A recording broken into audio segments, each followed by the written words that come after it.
there, ladies and gentlemen, and welcome back to the first Playday of the Badass University All-Stars League. Man, it has been an absolutely ecstatic Playday and a half thus far, but we are still far from over. We have got two final matches out of the 5 that are going to be taking place tonight, and of course, we will be starting off with our first matchup of the evening, Coconut Cracked, or CCC Cracked, or Triple C Cracked, however you want to call them, versus Chimp Hunters. That is going to be our first matchup of the evening, and then later on this evening we'll have Imperium of Mandem versus the Minutemen. My name is Tudor's a familiar face, and then alongside me, yet another familiar face. He joined us for the first time right over here at BUAL yesterday alongside Jerry. It's none other than Whippet himself. How are you doing, my guy? I'm doing fantastic as always. It's always a joy to be opposite you on the virtual caster desk, you know, even if I had to cover for you getting food poisoning, you know? It is what it is, but hey, back at full force, and we're here to have just some badass fun. That's really what it's all about, right? Certainly. So, this play day is absolutely delivered so far. The opening 3 games we witnessed yesterday were fantastic, and if you missed those after the stream is done, go back and watch the VOD. And I really want to highlight the game yesterday between Froggers and Princesses, a chalet map that went all 15 rounds in overtime.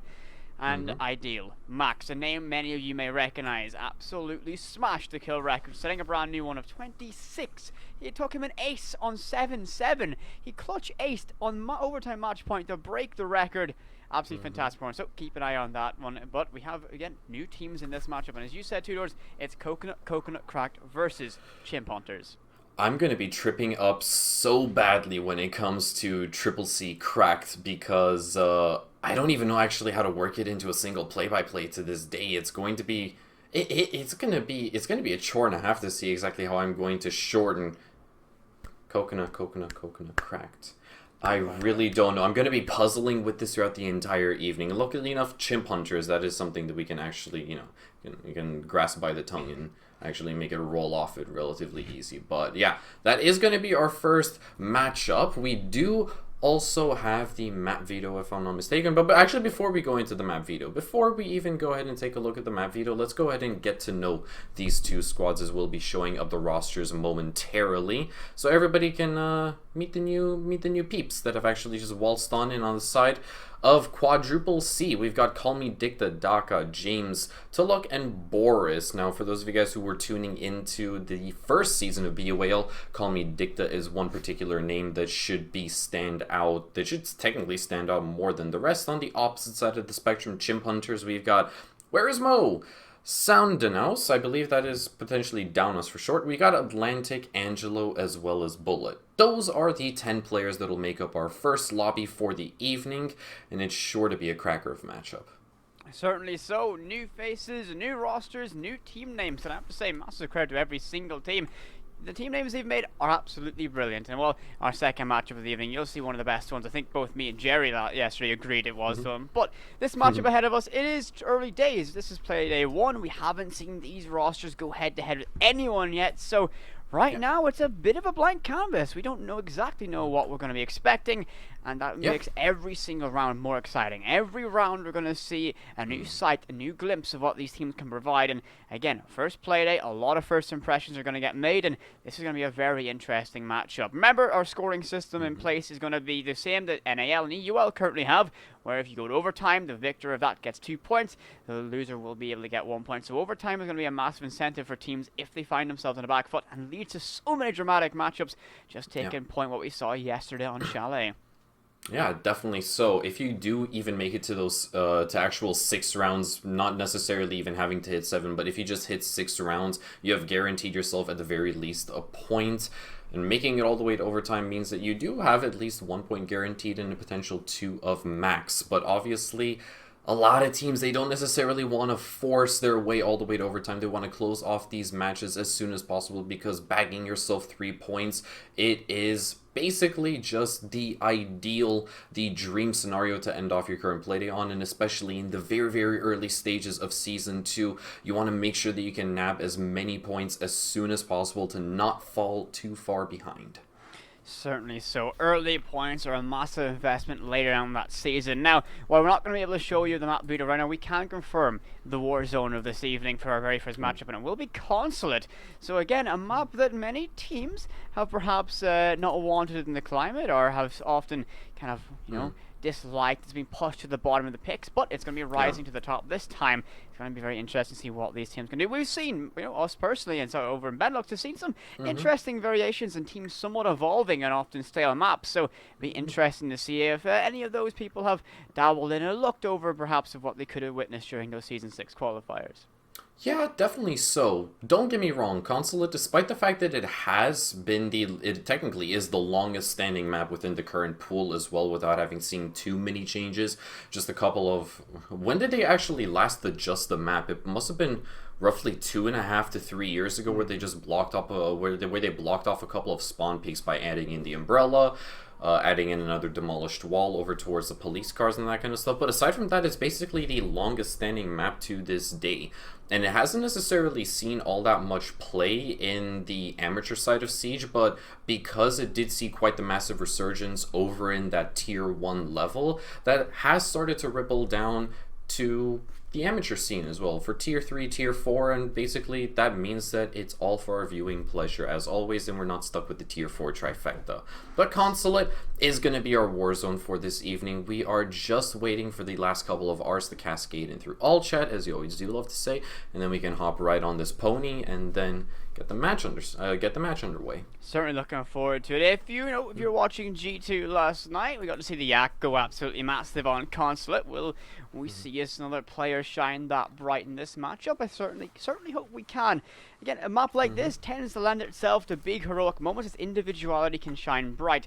The attack strategies are often linear, so it requires that spark to make something really pop and happen. There are lots of variations, lots of different styles. You can be aggressive, you can be passive, you can be a whole lot of things, but this is going to be really exciting. Again, two teams we haven't got a lot of tape with, and I believe here we are. Let's jump into our very first map of the evening. Coconut Cracked versus Chimp Hunters. You missed out on a coconut right there, by the way, Chief. Oh, darn. Can't have those mistakes happen. It's coconut cracked. No. You've already rattled me. There's so many C's on my screen right now. It's actually like... There's more C's than any other letter that is actually appearing. We can actually count. There are currently 5 C's on screen. There's 1 A. There are 2 R's. There's... How many? There's more C's than anything else. It's ridiculous.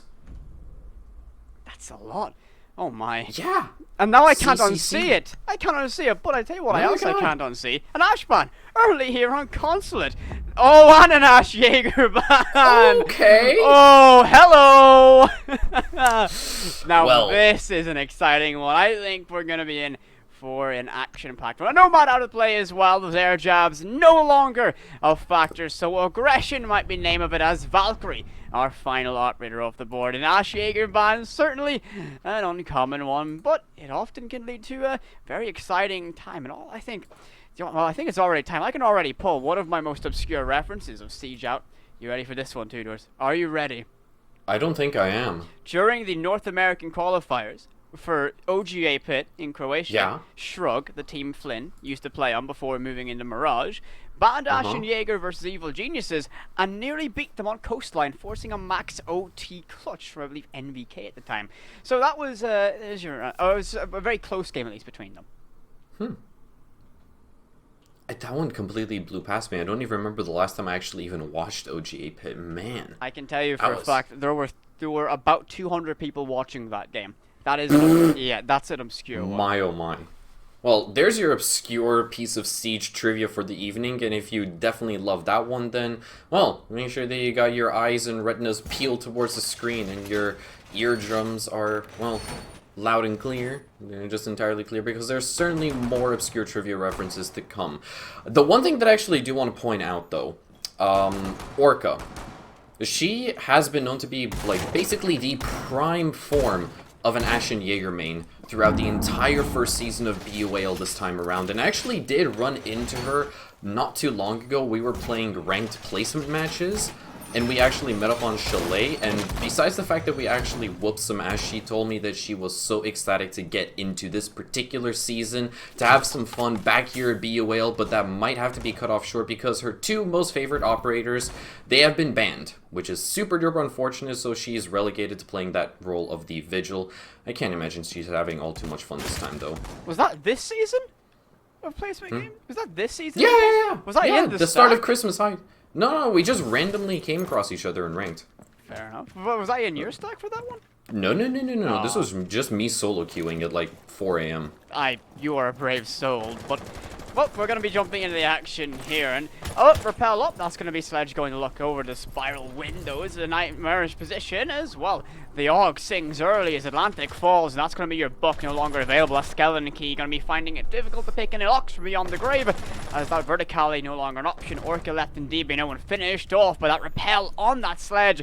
A nightmarish position to find yourself in, but King Cairo looks to get aggressive here on the printer window, sees the tracers, but will he be able to do so? Lobs that C4 onto the window, still finds no damage, but he can persist and just exist inside of Abin for a little bit longer as pressure begins to mount via these drones, and now an entryway is there, and this could be oh no, that's going to be another defender, my bad. Interestingly enough, that Quadruple C have actually decided to place 2 players inside of admin. I don't necessarily want to say that they are starting to put all of their eggs into a single basket, but it seems that way as Danos is able to actually shut down James with a well-placed frag grenade that is going to now actually, well, tipple and topple the man advantage in favor of Chimp Hunters this time around. It's a 3v4 situation, and King Cairo, he's actually overstaying his welcome, but his life is going to be made so much easier, and Angela has just been removed clean off the face of the earth. A horrible team kill coming out for Chimp Hunters, and there's roughly 70 seconds left to play with for the attack, and they have to start ingressing and working their way towards one of the bomb sites. Orcast in chat, was that going to be a refrag? I guess we can technically count that. While Coast might not work for that one, as it was a team kill. As you said, we're going to be into the business end now. Sub 1 minute, 55 seconds remaining. A 3 versus 3. The defense an advantage as that timer begins to tick down, as Lucky is going to be playing with a long desk. Sterling SMG in hand, great at long distance, tapping away and trading off some damage. The push from Printer is going to be imperative. Now they need to find that Frost. Spots up the backpack, but wasn't enough to be able to do damage. The head is going to get seen out in a great fight there, as Saunders is going to be able to get that kill. Third in the round for him. He's going to get traded off though, as Kairos gets that perfectly timed trade. Selling the charge is used to open up that wall deep inside a meeting, but that's going to be just getting one of his own on the mic, and now it's all down to Bolt, the last one standing in 2 versus 1. 20 seconds to work with an AK-12 to try and get the job done. He's got an entryway, finds one head, but no! Cairo on the trade wins out the clutch, and he might be trying to channel his power from Ideal. Another observer who might go large in this game. Keep an eye on that. It's a great round from him on that Malusi. I seriously never knew that observers were so cracked at playing this game. Like, as a caster, I am not necessarily utter trash at the game, but I can definitely hold my own, and you can definitely attest to that as well. But observers, man, they just take it to a whole nother level, to the point that they actually feel so comfortable to play in comp and then outright dominate as well. That was one hell of a starting round for Cairo on the Malusi this time around, and just like that, we have Quadruple C taking the opening round, not necessarily all too convincingly. There were a couple of bumps down the road as well, but when it came down to it, they were able to hold their ground, play for the refrags, and just like that, seal the deal rather swiftly. Now they actually have the ability to move down towards that basement bomb site, and this is where things start to get a tad bit more interesting. We're seeing really sort of vanilla-esque lineup that is being brought out from Chimp Hunters. We've got the peanut butter and jelly combination that is obviously the Thatcher and the Thermite, and for the first time in so very long, a Buck and Sledge dynamic duo. This is a really interesting comp that Sea Hunters are actually bringing out, but if they're going to be able to put it to good use right now, only time can tell. Certainly so. I'm really interesting seeing this Frost getting brought out. Is a quote you've heard me say to almost deafening repetition at this point, but Frost has been described as one of the most Benelux operators ever seen. Thank you for those wise words of murder. And, well, this is not Benelux, this is the UK University scene. So an interesting choice is Lucky's going to be bringing us welcome mats once more. His shields, though, an important piece of utility, is set up in the correct position with ADSs and catch. Well, no ADSs. Well, my disc to protect it. It can be a nightmare to clear. And speaking of that, that's going to be calling me ditch on that Romai. The sole catcher available. Entries inside of admin begin. A very rapid approach. And this is going to be very important now for Chimp Hunters. They need to be authoritative. They need to stamp their impression on this matchup and get some rounds back here. If Coconut Cracked, and I will abbreviate for the sake of brevity and my own vocal cords to call you Coconut Cracked, but I think we get the point across. But they need to be, you know, to be able to kind of fight Coconut Cracked right now, they need to be able to find some rounds early. Bullet's going to be able to get this breach open, and will he send it? No, he's not going to be that brave. You know, you've witnessed me probably too many times end my round early against that breaching charge, but this time Thermite's going to be wise to it, not do his best vitality impression from SI 2019, and keep himself in the fight. There you go. James is going to opt to actually put his phone down after spending just a bit too much time playing Raid Shadow Legends, not sponsored content by the way, and actually get out of danger's way because he was sat with his back turned over towards the breach, and if somebody were to just waltz on in, then he would have been as good as dead. But all 10 players are still alive and kicking in the server right here. Yet to see any kind of engagements for the time being, but the one question that I do have is, have the Chimp Hunters been able to actually, well, clear out the roam presence? As we can see, there are still roughly 2 people, Orca and Calling Dicta, that are trying to cause as much chaos as possible, but unfortunately enough for Orca, well, she's relegated to playing inside of the bathroom. The hatch has been sealed off and can potentially only rotate in through Zulu. But as there's only 70 seconds left right now, well, Chimp Hunters, they've got to really step up the pace because time dwindles away quite rapidly, and with each passing moment, it's starting to work not as a 6th defender, now as a 5th, that they have finally been able to seal the opening frag onto Orca.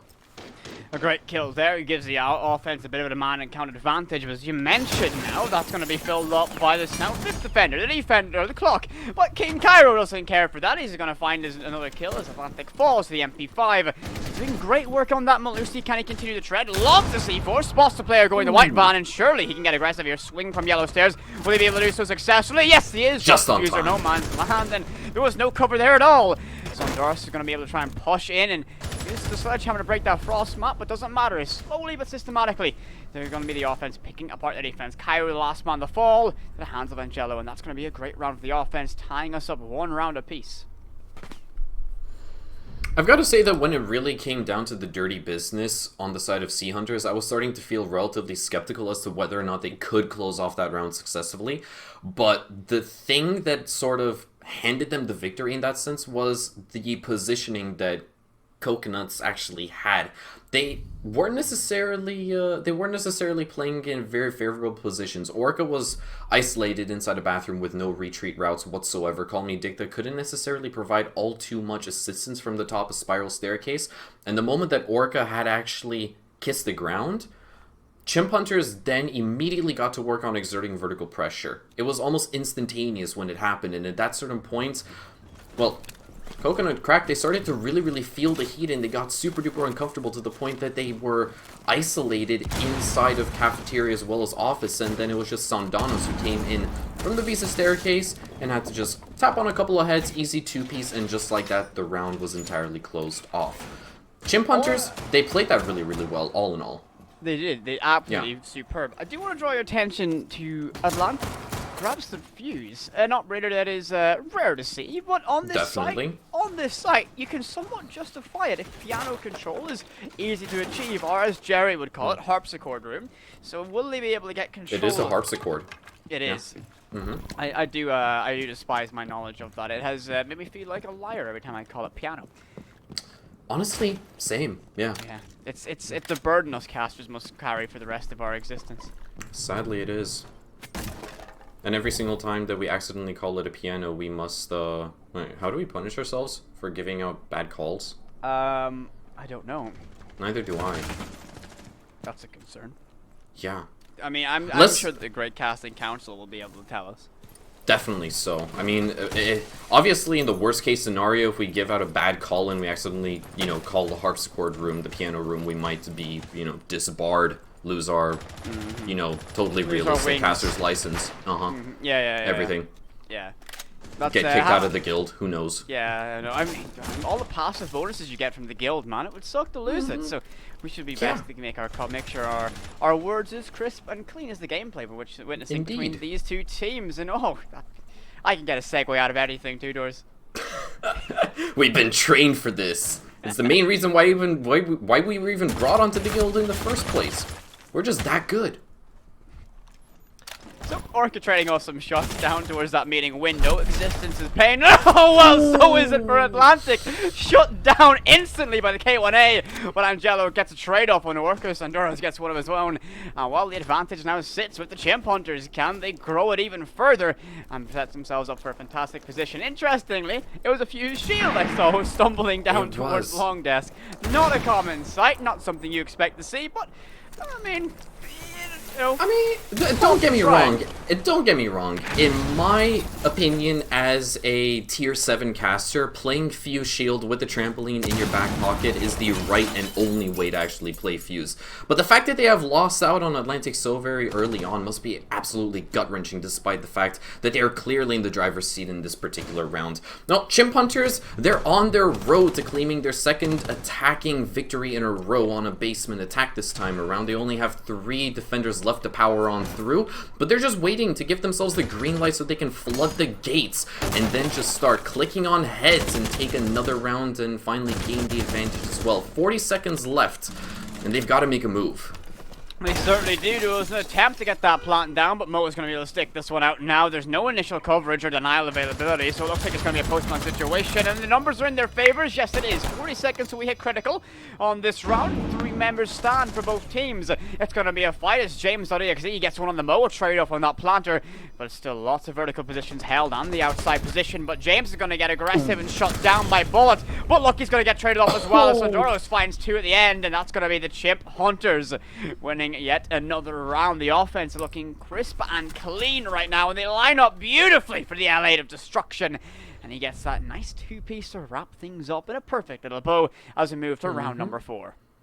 I think it was actually Sandanos, if I'm not mistaken. He's probably sat on about like 5 kills right now, and despite the fact that almost each and every single kill that he has picked up has been an exit frag, he is still doing so much work for Chimp Hunters. Once again, Orca, beautiful stuff onto the Fuse Ride Shield on Atlantic, but it simply wasn't enough to keep her life intact. And then the post-plant situation was just so beautifully set up.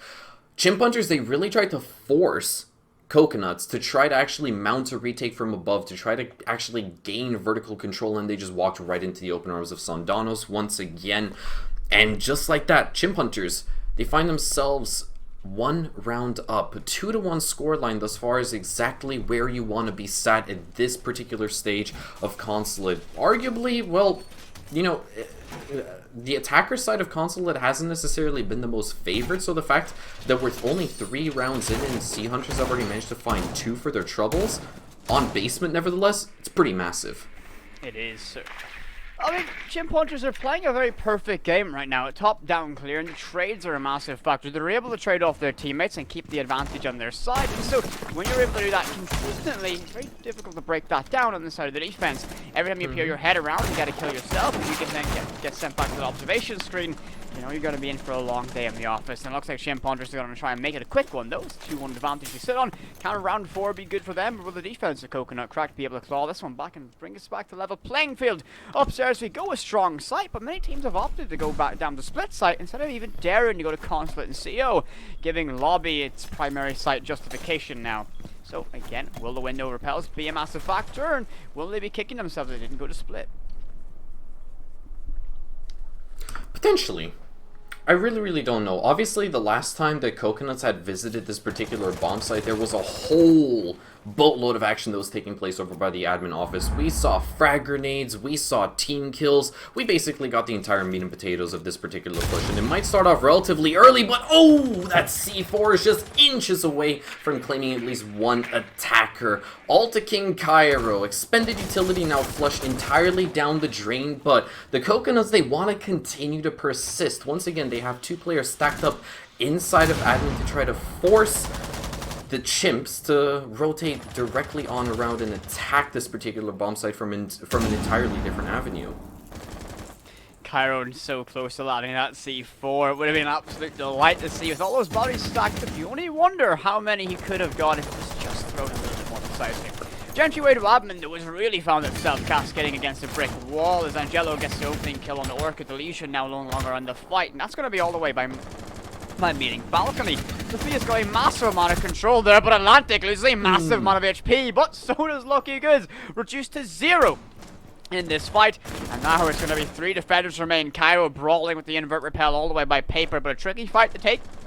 The MP5K, though, is a very accurate weapon, high RPM, so given a chance, he can do so. The verticality is getting opened up down below, and a beautiful shot there by Cairo.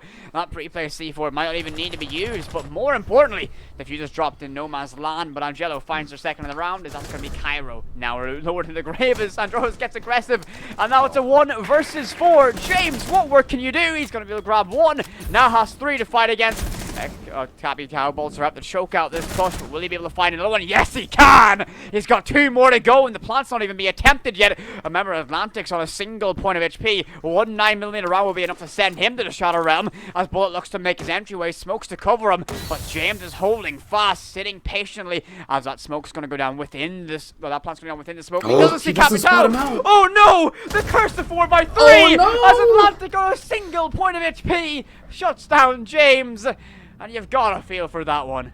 Both players have got to feel for that one, because look at that! The Wamai of James was perfectly covered by the scope housing of that 1.5x. Both players didn't realize exactly what was going on until the 11th hour, until somebody just heard a tiny little audio cue that, hey, somebody is creeping up over by long desk. Let me quickly just turn over towards 1 o'clock and get that easy kill. But it was so unfortunate that King Cairo wasn't able to have gotten at least 1 kill with that C4 very, very early on, because we saw just how badly the situation had gotten for the Coconuts very, very drastically. Once again, a lot of the action had initially taken place inside of admin, and they would have desperately needed at least 1 entry frag off of that C4 to, well, to a certain extent, have better solidified a dub on that particular round. Now they find themselves facing a 2-round deficit and are going to be forced to move back down to basement. The question is a third time going to be finally going to be the charm? It's hard to say, you know, you've been here twice before, you've got lots of tape on your oppositions, what they want to bring, how they like to attack, but they've shown different shapes every single time, you know. The last time we saw Chimp Hunters attacking the base, but they had a fuse with a shield of all things, so, you know, it's going to be difficult to react to a kind of a more default setup now, and again, third time the charm, they haven't had success here, perhaps it can be lucky for them. It's their second last attempt at the defense, so I think perhaps an attempt at Splitter Lobby could have been better taken, but alas, they've chosen to go down here. Well, my pancakes set up to try and hold this wall in case anything comes cascading through that drone hole, but it doesn't look like that's going to be the intent. There's another one tossed up by yellow. Again, perhaps this Jaeger getting removed is going to force teams in a very uncomfortable position, because normally if a capture is going to be banned, it's going to be the Jaeger. Because, you know, the ADSs can be very potent with that resetting timer. They can fortify one position very strongly if you stack all 3 together. So those pancakes, perhaps teams aren't as prepared to place them. And forcing that Jaeger player onto Wamai just because of the similar role is somewhat of an uncomfortable change, I can imagine. Yeah, definitely so. Don't get me wrong. Both Jaeger and Wamai do, to a certain extent, fill the exact same role, but people are just so much more accustomed to playing on the Jaeger to the point that is basically their second nature. Default camera, as our lovely observer science is now showing us, is still flashing blue. And call me Dicta, well, he's going to be seeing the white light at the end of the tunnel because he has been taken down as the entry on the side of the Chimp Hunters. And that was a rappel down the yellow skylight that we just saw, but it's completely fine, totally excusable because they had control of the staircase regardless. If they didn't, that would have been an SMH moment for sure. An interesting choice of entry, but I mean, if it works, it works. You have it clear. It's quicker than going back down, as we're going to be seeing the use of the heart breach utility. You have an obligation, may I remind you? The trampoline of Atlantic used, and that's going to be Orchid trying to duel by Circle Death against that Capital of Atlantic, but the Para sings out sweet and finds the head of Rook, and that's going to be the advantage growing for the side of Chimp Hunters. 5 versus 3 now, a minute 15 remains. This is looking good for the side of the attacking split. They're going to be opening up the main wall now, and I think the plant's going to be imminent as Lucky falls, and that's just smoke off the board. Second of the round for Capital Atlantic on a bit of a tear, and it looks like with a minute left to go. 5 versus 2, but make that a 4 versus 2 as Cairo claws one back, but can this plant be denied? It looks like the cover is there, and Mo is surely going to force us into a post-plant situation. Yes, indeed he is, and that's Cairo who falls. 3 for Atlantic. It's all down to James once again. He's going to be able to battle against yellow stairs, but so many angles. The soft walls are going to be his nightmare as well, and finds himself on 26 HP. He's got a lot of work to do, and well, he's going to be able to get 1 for the good. Can he find yet another one? 3 more to go. The player in black car, a horrible fight to take, but that timer ticking away. 20 seconds remain. It's going to be an unfair situation, surely. I don't think he's going to be able to get it. Finds the second of the round, though. 2 left to go. The car is going to be an obvious position. Can he read into it, however? He's going to have to make this move snappy. That one, my pancake might save his life. He's lost the player by the car, but can't find the shots, and he's cooked to a crisp inside that asphyxiation dart. A quadra kill to end off the round by Atlantic. Each and every single round that we have seen from this man on the side of Chimp Hunters has been getting better and better and better. But unfortunately enough, for the Coconuts, they seem to be on a bit of a downward trend. Unfortunately enough, that third time simply wasn't the charm. And Chimp Hunters were able to have gotten that, they were actually able to get that diffuser down even more easily than the 2 previous attempts, the 2 previous times that they visited this particular bomb site. I'm not exactly sure what's going on with Coconuts for the time being. They're losing out on quite a bit of entries. Orca, who is one of the brightest stars to have shined thus far in BOAL Season 1, simply hasn't been performing all too well. And they also left a rook plate completely untaken of. Something just isn't sitting right with me on the side of the Coconuts. Something just isn't clicking. I'm not exactly sure what it is. There was a rook plate left. Oh god. A single rook plate was left in the armor bag. What monster could do that? At least destroy it, rook. You know, if it's not taken, get rid of that. Pretty simple. Less visual clutter. But no, it was left. Oh god, the humanity. I mean, exactly. It doesn't even matter if the attackers are just going to waltz on in and pick up that last little juicy plate all to themselves. It's, as you said, the visual clutter that matters the most. Can't have that. I mean, pros have been complaining since day one. There's too much clutter all over the map. There's glasses and wine bottles and so much random crap everywhere. Now we need another UI element just screaming at our retinas? No, thank you. Well, why don't we make it so there's a massive siren, like proper, like... You know, speaking of sirens, guess what's outside my front door right now? It's the fire department. Let's go. The fire department detecting. We've got a fire matchup on our hands here as the Chimp Hunters find themselves a 4-1 advantage moving into the final side of the split. Can Coconut Crack get some advantage clawed back and find their second round as Lucky tries to brawl while the windows above. Spiral. There we go. Got the word out. Yes. Congrats. Thank you. You're welcome. 40 seconds in thus far, and by the looks of it, I believe the Chimp Hunters are going to be taking control of the bottom floor.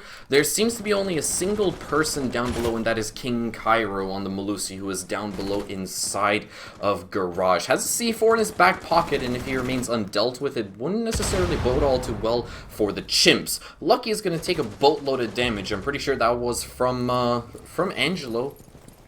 Maybe, not exactly sure, but Calmly Dicta is going to find the entry the first time that the Coconuts have been able to actually grab that initial frag all to themselves in quite some time. It exponentially boosts their odds of winning this last round of the initial half, but they obviously got to follow it through. They got to play this last round, these last 90 seconds a tad bit more conservatively, and so far it's working out splendidly. Calmly Dicta finds one extra kill, but his days are surely numbered. Bullet on the Spiral Repel is going to take him out of commission, and just like that, we're in a 4v3 scenario as Angelo decides to rappel in through Bathroom, takes a lot of damage in response, and it'll be isolated to sitting inside one of the stalls. Perhaps an ill-advised repel, lots of sound delayed, but the fight towards Connector, a very vital one now. The only cover that they have is on a small piece of metal inside of that stall. Bullet up yellow to try and give some support, and that's going to be Orca tapping away. His bullet falls, and Orca finds 2. It's all now down the Mo on the CO repel. And with 50 seconds remaining against 4, you'd imagine his life isn't too long for this server. An aggressive peek there to the hands of Alibi. and that's not going to, by the Legion perhaps, and it's not going to be working out too well. Mo reduced to around 26, 27 HP. He's not going to be having a fun time now as 30 seconds remain, and everyone's wanting a piece of the action to try and fight this Thatcher. Not very rare that you see a Thatcher in your server, so they're all trying to bag themselves a rare kill on the former soft support regular. Yeah.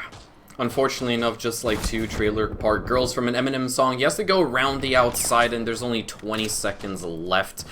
And doesn't have the diffuser, is too far away from home. Sooner or later, he's surely going to receive a bullet to the dome. Unfortunately enough, this round is all but over.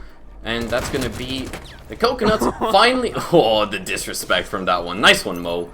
But still, Coconuts are finally able to get their second round on the table. It may have been a couple of rounds overdue, but at least they've managed to close off this sixth round in their favor.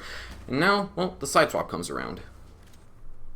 And that's going to be presenting a very different story now. Can Coconut Cracked be able to find their legs, find somewhere to stand here on the offensive side? Remember, every map in Siege is, well, somewhat the way towards the defenders. They can dictate exactly what angles are open, how it's set up, and the pacing a match can ensue. And, well, the Chimp Hunters have been able to put that pressure and apply their own stamp on most of the attacking rounds they held with. So maybe that defense, where they have a much greater variety of tools to control the tempo of a matchup, you've got to think they can set themselves into a good standing. Again, holding that great round advantage as well gives them a great chance. They're going to be seeing a basement defense first. Lucky 6 picks away from that Twitch onto that Thermite. Call me Dicta on that Yana, an operator that we see so much of now. I'm really having a great time looking at Yana getting played. Just the fact that so much utility and grenades in play, and even the Gone 6 if you were so daring to bring it. I very much like that indeed. And one thing perhaps we should mention is, well, the Gone 6 is new, but so are the inclusion of Tachanka and Aruni in competitive play here in BUAL. Yeah. Well, I haven't got to see any of those new operators just quite yet, but we saw some of it yesterday, and oh, come on, Bullet, you can make this. Come on, Maestro. Come on. It's close. You know, you have to hold that shift key extra hard down when you're playing the chunky Maestro boy. Fortunately, couldn't pull it off, but regardless. Evil Eyes are going to be set up, and this time around, well, let's go ahead and try to compare and contrast exactly what the Coconuts will aim to do compared to exactly what the Sea Hunters showed off on their particular attack. Obviously, we don't want to see a flat garage take whatsoever. I'm only going to expect that the Coconuts are going to try to go for a top-down clear, at the very least sooner or later, to clear out any roamers that may be running amok inside of Console altogether, but it seems as if a whole lot of people are just lining up outside. Lucky's going to take a bit of electrical damage, but it really doesn't matter at all. The Kaid Electric Claw trick, unfortunately, won't be successful. It's just a couple of seconds too late, but he is going to be able to patch and actually keep the last two remaining panels closed off for the time being. But doesn't necessarily bode all too well for Sea Hunters. Coconuts have been able to get that garage panel open in record time, but they have a couple of positions to fall back on. Namely, those mirror windows set up inside of the office as well as cafeteria as a backup. It's very difficult to break down those mirror windows. It's going to force a push towards that rear as Cairo gets the opening kill of the round. That's going to be Sanderos off the board, and a great start off. But Cairo trades off all of his HP for that, so is it going to be too worthwhile? Every engagement he takes now, he must be skeptical. Ex-Kairos Palace deployed on that hatch to give an opening, and the Queen of Hatches Savannah doing a great job, and no Electric Claw didn't trick that as of yet, so it looks like those are going to be surefire things, and Hatch inside of Kitchen is going to be the one to keep your eye on. His Bullet very content on his phone, perhaps watching some incredible VUA action inside from yesterday's VOD, but he's going to be AFK, or now as the hatch above him is opened up. He wisely gets up the choice, and what is that? I think that is an ex-Kairos pellet icon, because King Cairo, after having taken down Sundanos, was left on very, very little HP, to the point that I'm pretty sure that small little cluster of ex-Kairos pellets surely put him 6 feet under. Unfortunate, but hey! You get to see something new every single day. I didn't even know that that was the icon, like the death icon for the ex-Kairos pellets. Pretty cool. You know, cue the more you know rainbow soaring over your screen, and that's going to be a C4 primed and ready. Tossed out, lands on that red ping, finds some damage, not enough down or a kill. Lorcus there on cover, finds Angelo, Bullet fights away, and Dante gets trade off on the Call Me Dicta. The Alder's going to be spraying fanatically through that wall, trying to shut down the player who's dropped in the kitchen hatch. The Roni gets aggressive, and that's going to be the Orchid getting one, but trade off instantly by Atlantic. And now in a 1 versus 2, Roni in hand. It's going to be a very difficult fight. Must find the headshots. Roni loses so much damage at range, and well, he's got that 1.5x to try and do it. Oh, he doesn't quite spot the player instantly, but trading off, narrowly missing the headshot, but knows there's another player to deal with, and he can't sit here passive for too much longer. Must get aggressive. He doesn't spot the player behind that car window, tinted out past regulation perhaps, and a long arm potentially tries to eke himself closer and closer, taps away, goes for 2 taps, looks for 3. Are they going to spray him down? Yes, they are, but will he get it? No. As James gets that final kill, credited as Atlantic falls. It was a foregone conclusion in a post-plant situation when that wall is open like that. Definitely so. He was just roughly 1.5 seconds away from confirming the diffuser, but the Coconuts, they had their post-plant position set up really well, almost to perfection. And in that certain point when you have to directly contest 2 players with ARs outside of the garage breach, with only 20 seconds left, trust me, there's a whole there's barely anything that you can actually accomplish, let alone actually take the round in the defense's favor. But let's focus on the positives on the side of Coconut this time around, because they showed up massively. This is an entirely different Coconuts than what we have actually just previously witnessed on the defense thus far. Orca was having a bit of a nightmarish performance on the Vigil as well as on the Rook on the defense, but suddenly, on the Hibana, she feels right at home. She was able to get in so many crucial entries, and not only that, it was also King Cairo himself who was able to take down some Donos, who, if you haven't already noticed thus far, has the highest kill count in the server. That was the most impactful entry that the Coconuts could have actually attained for themselves in that previous round. And it was the first step in the right direction for them to get themselves back in the saddle, I should say, and on their way to equalizing up the scoreline. Now the Chimps, they're going to be forced onto moving to the top floor, which is one of the trickier bomb sites to play this time around, and we will see Mo don the Aruni this time, which is something that I'm definitely interested to see. Both of those laser gates will be placed on the console windows, making it just a tad bit more difficult to actually repel on in. You probably have to expend a drone or a flash, anything else, any other kind of throwable if you want to try to go for that default plant. And it's going to be really interesting to see exactly how the Coconuts are going to opt to read into this and how they're going to adjust their strategy according to it.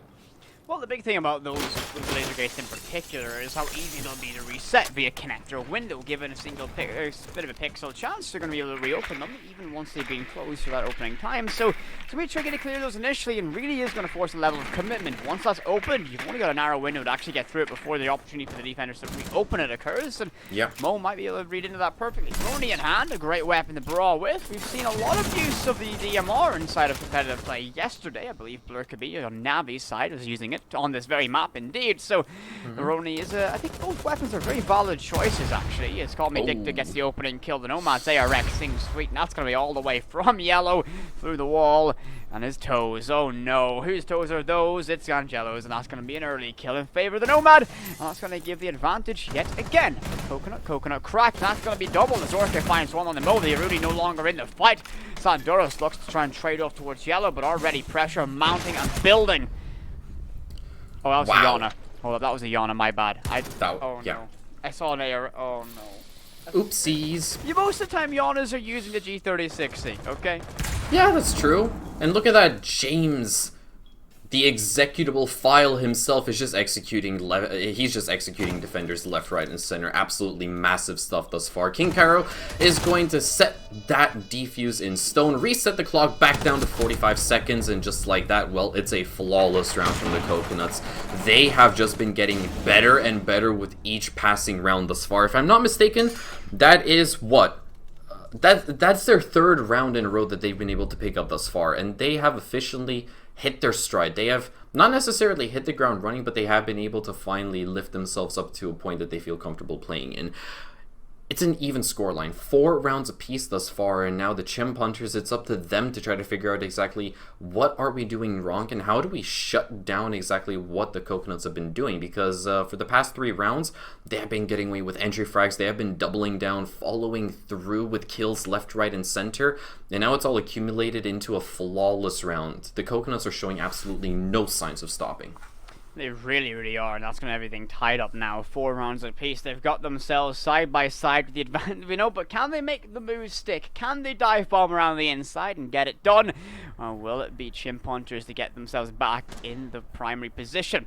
As we go downstairs to the basement once more, and, well, this is an interesting thing to see. Normally, I would safe to say the defensive side of Consulate was certainly on my prediction for this evening, but right now the attacking sides have absolutely been putting in a mega shift, and credit where credit is due, they've really been able to pick apart very good strategies from the defensive side. And just on that previous round by Coconut Cracked, the fact is that they had a very good awareness of, okay, that yellow wall was open, let's play with someone on that yellow window and do some damage through that. We saw the deletion was killed from that especially, and as you lose people from positions like that and that you're not be expecting it, that shows to me that there's a level of coordination of Coconut Cracked on the offensive side, which is really being difficult to break down right now from Chimp Hunters.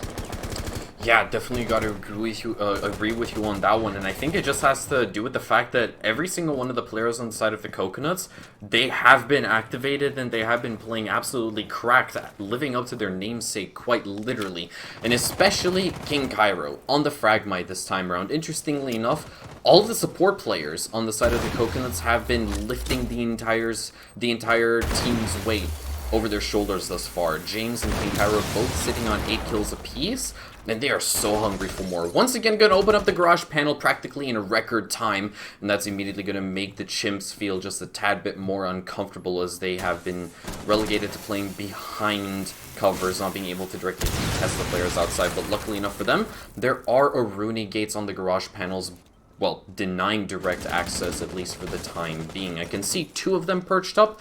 One of them is unfortunately on the center panel as opposed to the first. So that does mean that the Coconuts can run in through that left panel, but it's not going to happen, at least not yet. A trade comes on out as Orca is able to clean up Sondanos with the melee. I'm not exactly sure where that took place, but regardless, we're back at an even playing field, a 4v4 scenario. Good position for both teams, however. Level playing field, timer draining down, so Coconut Cracked have to make a move. Both walls opened up, and Orca lots of control on the side of yellow stairs. They can peek down, spots the player in security. Absolutely beautiful read there as Orca gets the second in the round, and that's going to be bullet off the board. A great kill, and now a 4 vs 3 advantage. Cairo is attempting that plant. CC, will he get it done? As Orca finds 3. The C4 tossed out to no avail, and Mo finding himself in between a rock and a hard place. But doesn't matter, the cover is set up absolutely sublimely as Coconut Cracked secure yet another round and find themselves in that advantageous position of a 5-4 advantage. Yeah, that was 3 coconuts. You got it right. Good job.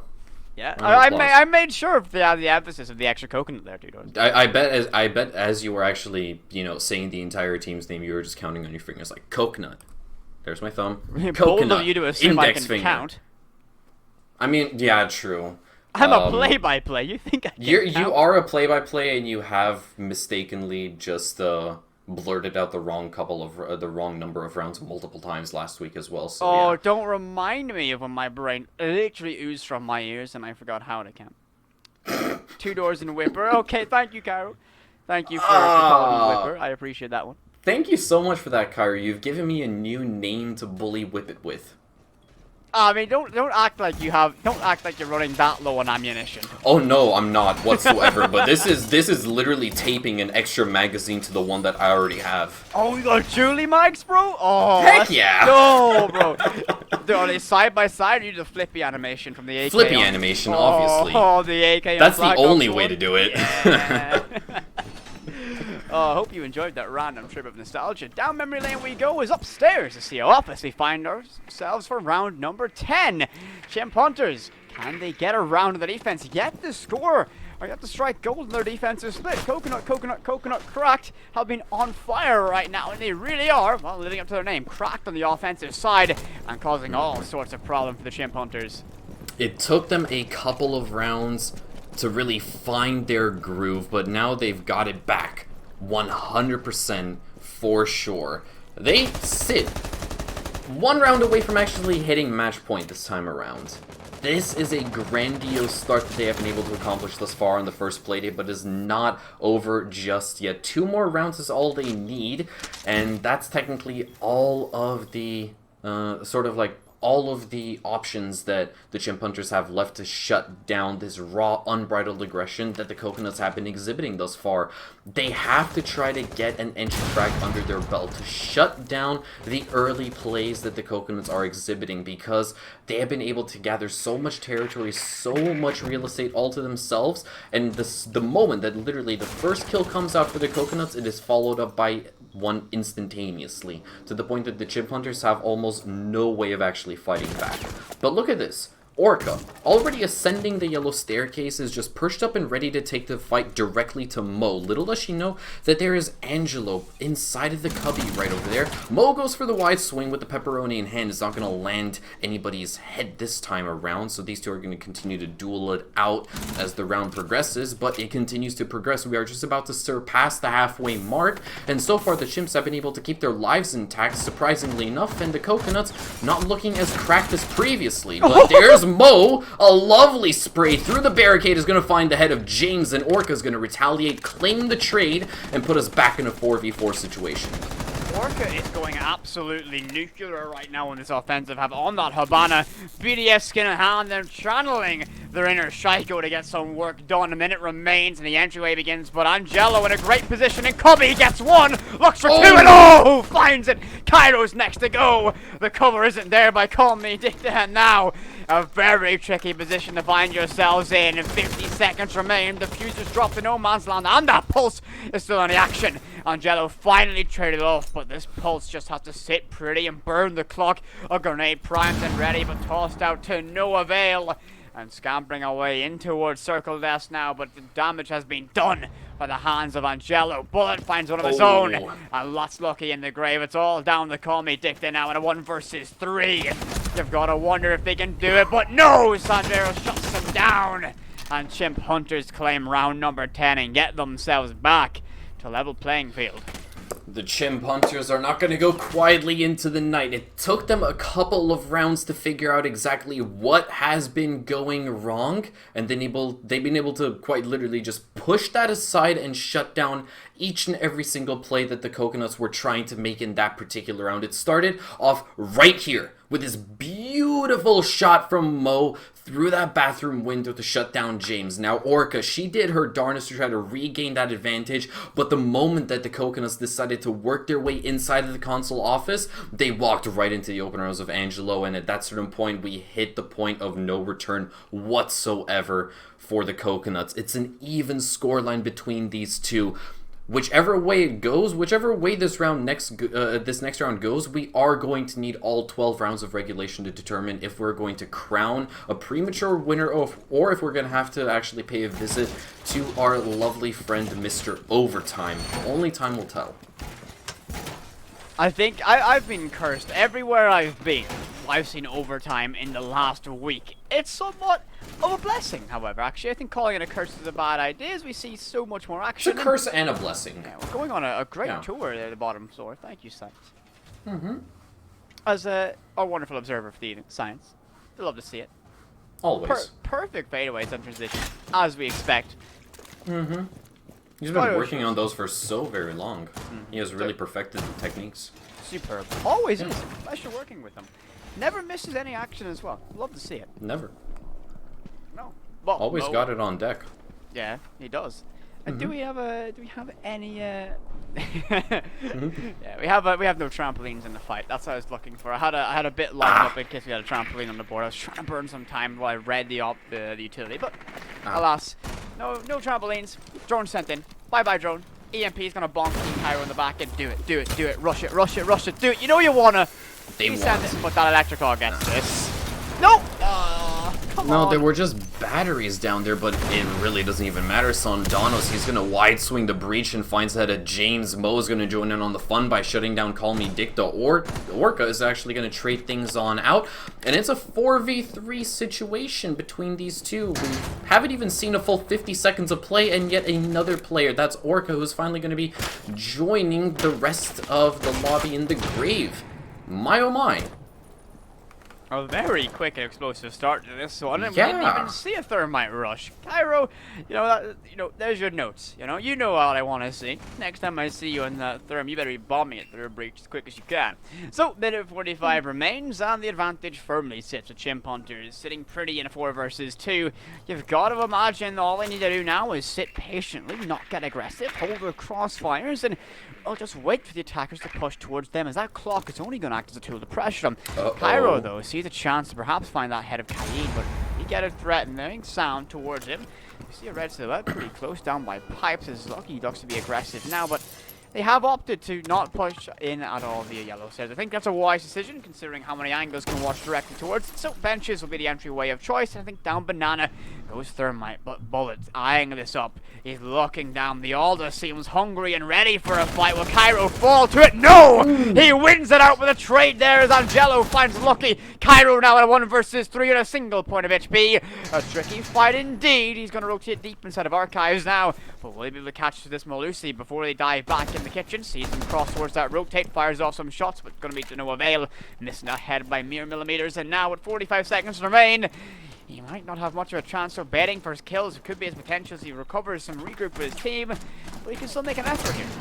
Yeah, he definitely can. At the very least, he'll be able to grab himself a couple of exit frags, and even if he is able to shut down both Atlantic and Angelo, he'll have to go up against Sandanos with that AUG. He has just been putting that SMG or SMG hybrid to such good use thus far, but unfortunately enough, King Kairo's probably going to take these last 20-ish seconds to just discuss things out with his team, plan for the next round, or he's actually just going to run into the raining fire that was being laid down by the Malusi. Well, either way, that is round number 11 done and dusted with relatively swiftly on the side of Chimp Hunters. They were able to shut down so much of the Coconuts' presence so darn early on, and I think they really got caught with their pants around their ankles, and I'm specifically looking towards the first kill that happened in that particular round with Sandanos on the Kaid, wide swinging the garage breach and finding the head of James. That is not something that you actually see on a daily basis. Heck, that is not something that you would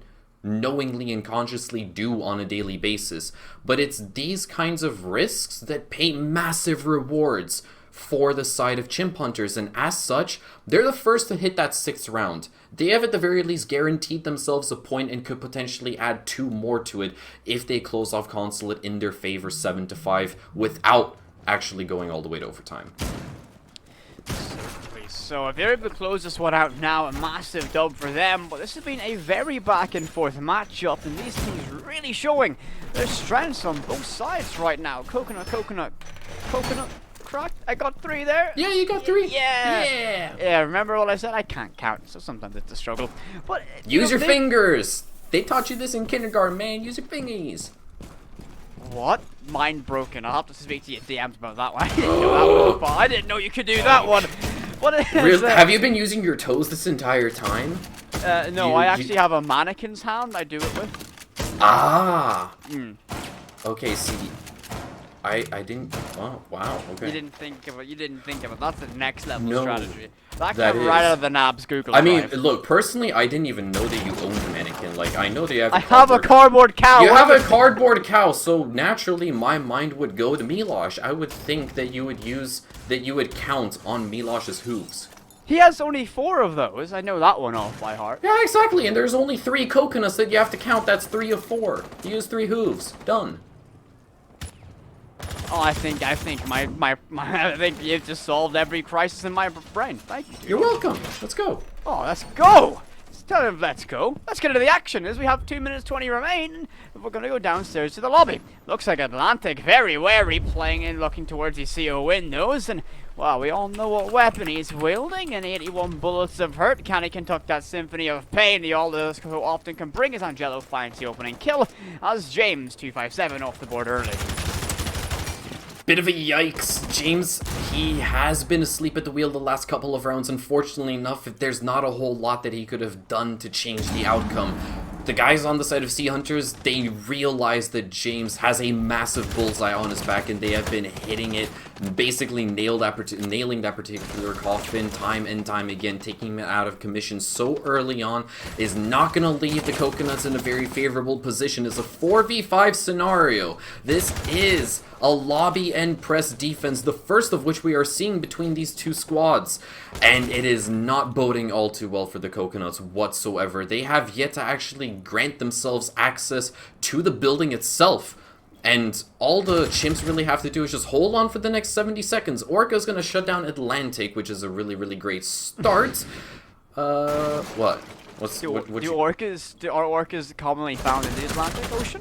That's gonna be Mo finding this as a 4 versus... You ruined the moment, man! As a 4 versus 2 now ensues, Angelico gets another one, Orca finds 2 himself, and now it's all down to a 2 versus 3 in favor of the Chimp Hunters.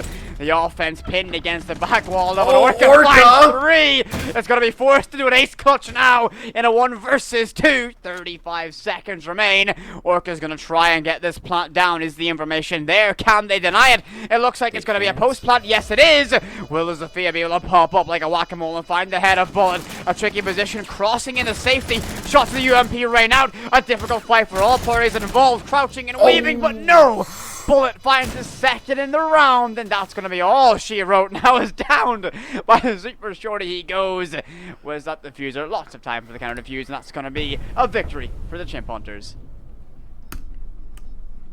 They managed to break the bad trends that they were experiencing. The coconut cracked squad, they managed to string together, what was that, 4 rounds in a row, if I'm not mistaken. No, it was actually 3 rounds in a row, and it seemed all but lost for the side of Chimp Hunters, but they were able to muster an absolute crap ton of strength. They managed to just push those bad habits aside, get those opening frags, really double down, start playing off of each other properly the way that we had initially expected them to, and just like that, they've been properly rewarded for their efforts. Not only was it a 7-5 scoreline that took all 12 rounds of regulation to determine, but they managed to net themselves the full 3 points, which is going to propel them to the very top of the standings after our very first Playday. GG's to both squads, and a huge congratulations to the Chimp Hunters for this massive kickoff to their season.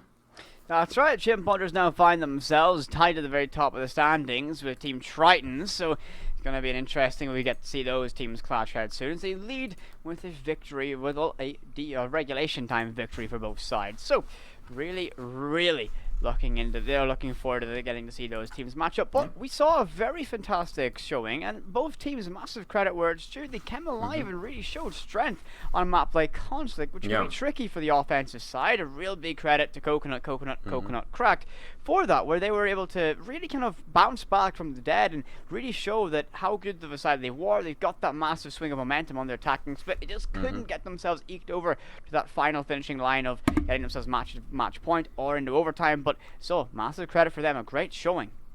Yeah, definitely so. Like, taking a look on the side of the Chimp Hunters, especially in those first initial 3 rounds of that second half, they were just running into a lot of really unfortunate concrete walls time and time again. They were just experiencing massive strokes of bad luck, and they were, as I said, able to break that trend, and they found themselves winning a lot of favorable gunfights. It seemed as if almost each and every single gunfight that they wanted to challenge, they were victorious from it as well, and just like that, they were able to claw their way back into it, put an end to the Coconuts' reign of terror momentarily, and they were able to close it off with those final 2 rounds. But once again, that is going to seal the deal for our very first match of the evening. We still have our very last matchup of Playday 1 just over the horizon, which is going to be the Imperium of Mandem going up against the Minutemen. And as much as I want to start discussing team names now, because trust me, it's worth it, and we totally have a segment planned for it, it'll have to wait until after the break. So don't go anywhere. We'll be back here in just a couple of minutes with the final match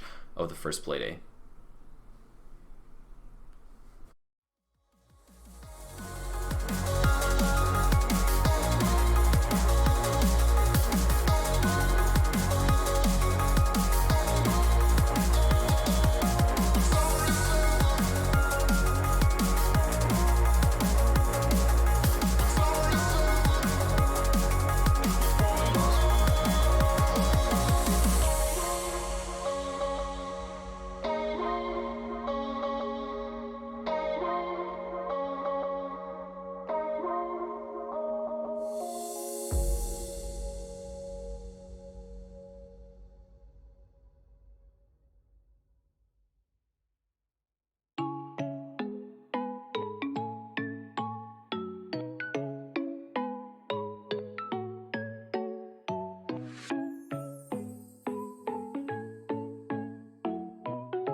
Hello, ladies and gentlemen, and welcome back to the first Playday of BUAL. We have just one match left to actually broadcast to you guys before we can finally close the chapter on the first Playday.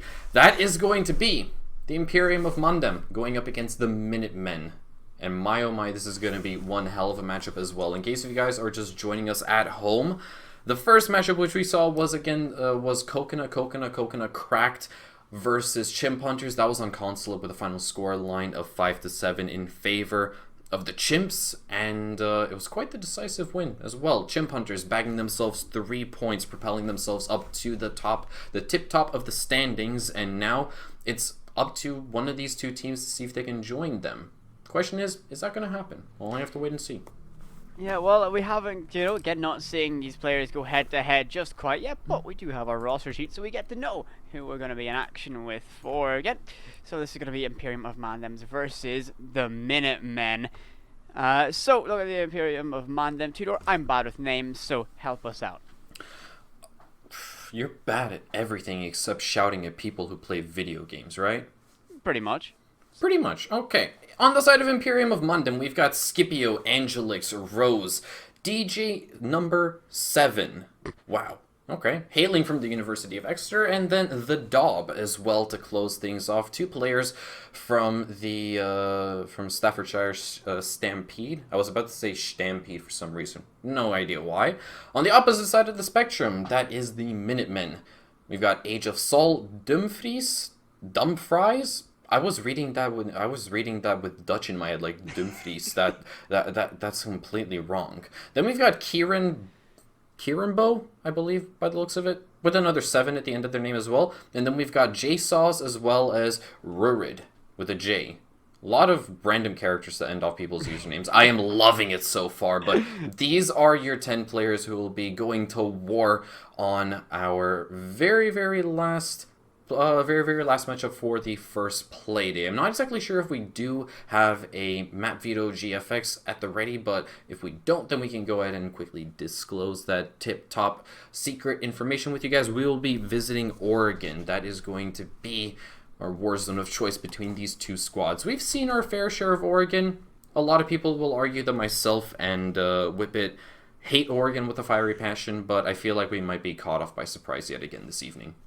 Every time I mention that perhaps I'm a little bit worn out, beaten down, and not enjoying Oregon, teams tend to put up a fantastic showing. And, I mean, some of my best moments on cast have unfortunately occurred in Oregon, which still haunt me every night I fall asleep. I close my eyes and I still see Showers Hallway in Oregon. I can't wake up from this fever dream, but a map that we're going to see a whole lot of. But remember, one very juicy thing about this Season 2 of Badass University All-Stars is auto bans are in place, so we won't be seeing the same teams go to Oregon day in, day out, so we will have to see some variation of that one. So, we go there now, but these teams won't be able to see that on our next Playday, so a massive benefit for that. So, we haven't seen these teams go to head-to-head yet. We haven't seen them play, so it's very difficult to at least gauge how that's going to work out right now. But we know Oregon. Yeah, we definitely do know Oregon. We can do a tad little bit of speculation as well to see exactly what we can expect, and as far as what we can expect, I think there's also not a whole lot to talk about because of the fact that Oregon is one of the most standardized and one of the most optimized maps within the actual pool itself. Everybody knows how to play basically like the back of their hand.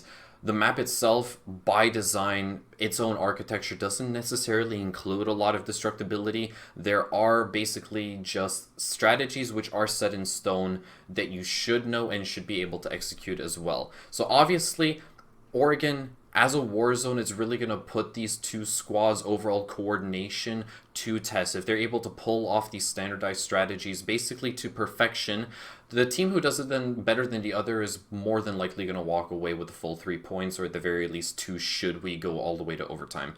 But at least from a first glance, that's kind of how Oregon speaks to me. Couldn't agree more. Oregon is meat and potatoes. It's everyone's kind of crutch core map. Everyone knows how to play it, and to be fair, you have to know how to play it. It's so common, it's so easy to play. It's pretty easy Yeah. it's pretty easy to look at this map, kind of see the strategies that even the top flight teams do, and transplant your own ideas onto that. It's not a very difficult map to implement, but it is a very difficult map to have a very dominant performance in. You know, in Yeah. Siege, that 1% difference a team can bring is all they need to look unstoppable. On Oregon, those percentages of differences between teams are even finer. The margin of success on a map like this, where linearity is kind of the story of it, where individual performances are kind of required for certain maps, are even smaller. So you really need to be on your point to have a very strong performance here. Yeah. As we're talking about it, I do think we're going into an overtime game here. I think Oregon lends itself to very close matches. People can trade off rounds back and forth. There are, you know, if you look at it upstairs in dorms, that site has a very positive attacker win rate in recent memory, and the tertiary sites are pretty easy to break down from the attacking standpoint, especially if you understand the value of verticality. So attackers can certainly get themselves a good scoring, and the defense tends to be stronger just by default. So I think we're going to see rounds traded off back and forth, and an eventual overtime. That's my somewhat prediction. Yeah. Now it could be completely put up in smoke depending on how these teams come out of the gates, but that's my early foreshadowing. Yeah, no, I think I can definitely agree with that. And there is one more thing that I actually did want to bring up and actually discuss, because we do have a little bit of time to fill in before we are allowed to hop into the matchup. Almost each and every single map within the actual game goes through one of these kinds of phases where it starts off extraordinarily defender-sided, and then the attackers, they finally buckle up, they figure out exactly what the hell is going on, and they decide, hey, the jig is up. We know exactly what the defense has been doing in the most bare-bones standardized strategies, and they're able to counter that, and then suddenly the attacker win rate starts to actually skyrocket more so than what it previously was. That is something which we have been seeing with Oregon over the last couple of weeks in Tier 4 as well as in the higher tiers of Rainbow Six Siege as well.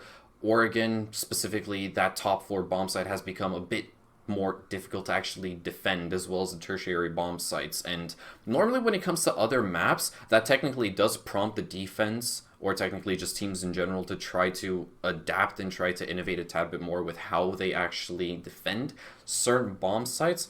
But whether or not Oregon can actually provide it the way that other maps can, I'm not exactly sure. It is a really, really interesting point of discussion that we could turn into a podcast if we wanted to, but that's not necessarily in our contract for the time being, so we'll have to leave that for another time. But I do have to agree that, yeah, Oregon, as things stand right now, it starts to look much more attacking favored than what it previously once was. Yeah, it really is kind of a similar story to how, if you look at Clubhouse, I think Oregon went through its evolution much quicker because of just the familiarity of it to a certain extent. Exactly. It's not a very flexible map. It's very, there's 1 to 2 ways of attacking everything, and within those ways, there's very few variations that can be made. You know, operator lineups are, I guess, are one of them, and then overall strategy, how you want to play aggressive player side stuff again. So when you look at it, we've seen all of it. Players have got a great chance to evolve it, but we have no more waffling to go through as we are ready to hop into our second matchup of the evening, our final one for Playday 1 of Season 2 of the Badass University All-Stars, and we are here on Oregon. It's the Minutemen versus the Emporium of Mandem. Indeed it is. And I really wish that Ubisoft at some point in the near but not too distant future is actually going to increase the character cap for team names in custom lobbies, because it is going to trip me up so badly. We are no longer seeing Imperium of Mandem. We are just seeing I'm Mandem, which I'm pretty sure isn't even linguistically correct at this point. I mean, it's short for Emporium, I guess. That's the best we can hope for. But I tell you what, we're not going to be seeing Thatcher get through the operator bans, as bye-bye, off he goes. We saw him last game, no more. It's a rare treat these days. And Mavericks off the go, it's going to be a hard breach combination with which the soft cover of Thatcher, who would have guessed it. Now the span, it's going to be probably UMI or a Kaid. What a surprise, a Kaid out of play. Guess why that is? Because of the Thatcher ban. Again, this is going to be meat and potato siege. Oregon has a very set routine rhythm to it, and I think this is going to be our final one. I believe this is going to be, a mirror or UMI ban. It's going to be a mirror ban. Look at that. Call me Mystic Mac because I predict these things. It's not like I've seen hundreds of Oregon games in our current climate.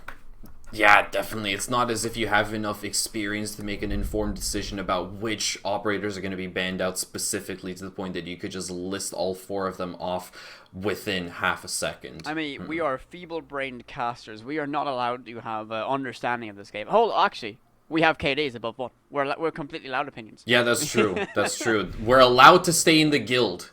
Let's go. Man, what a dumb take. oh. But Oryx, hello, and King Cairo's back. He's okay.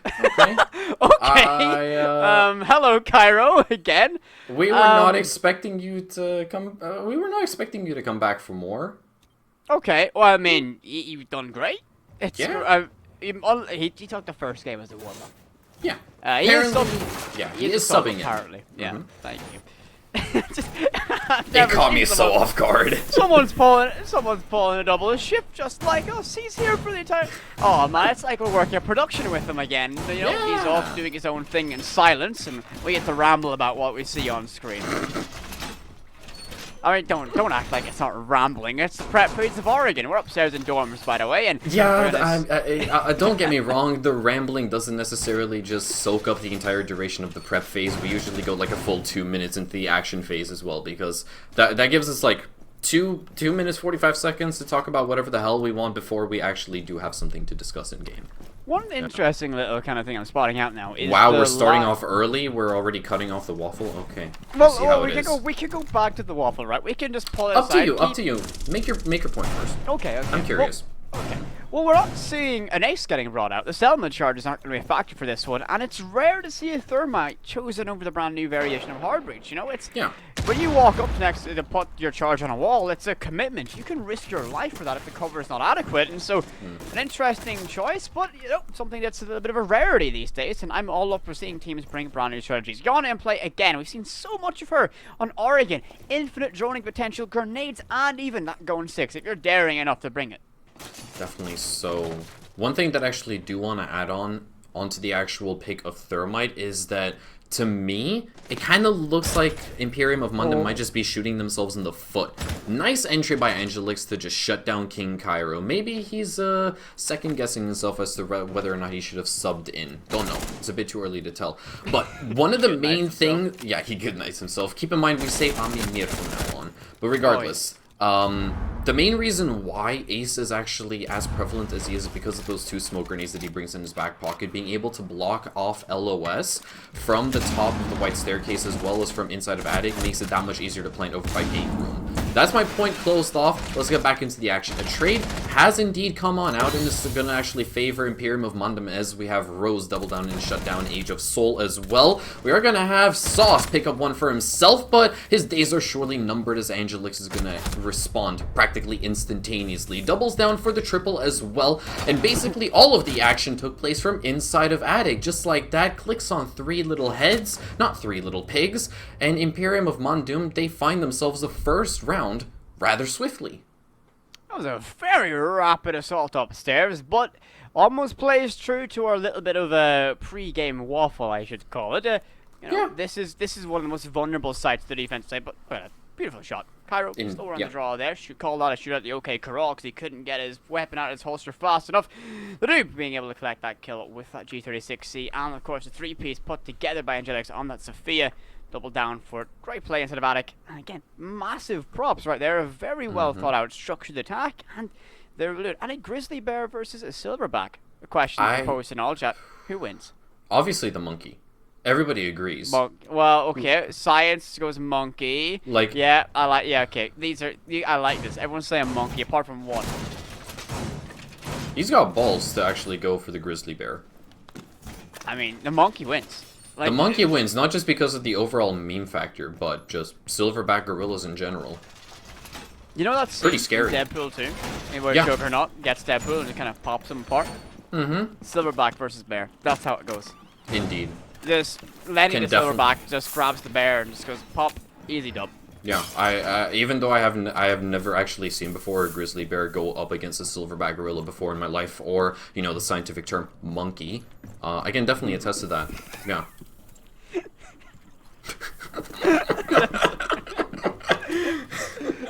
Whatever you do, don't Google the scientific name of a silverback gorilla.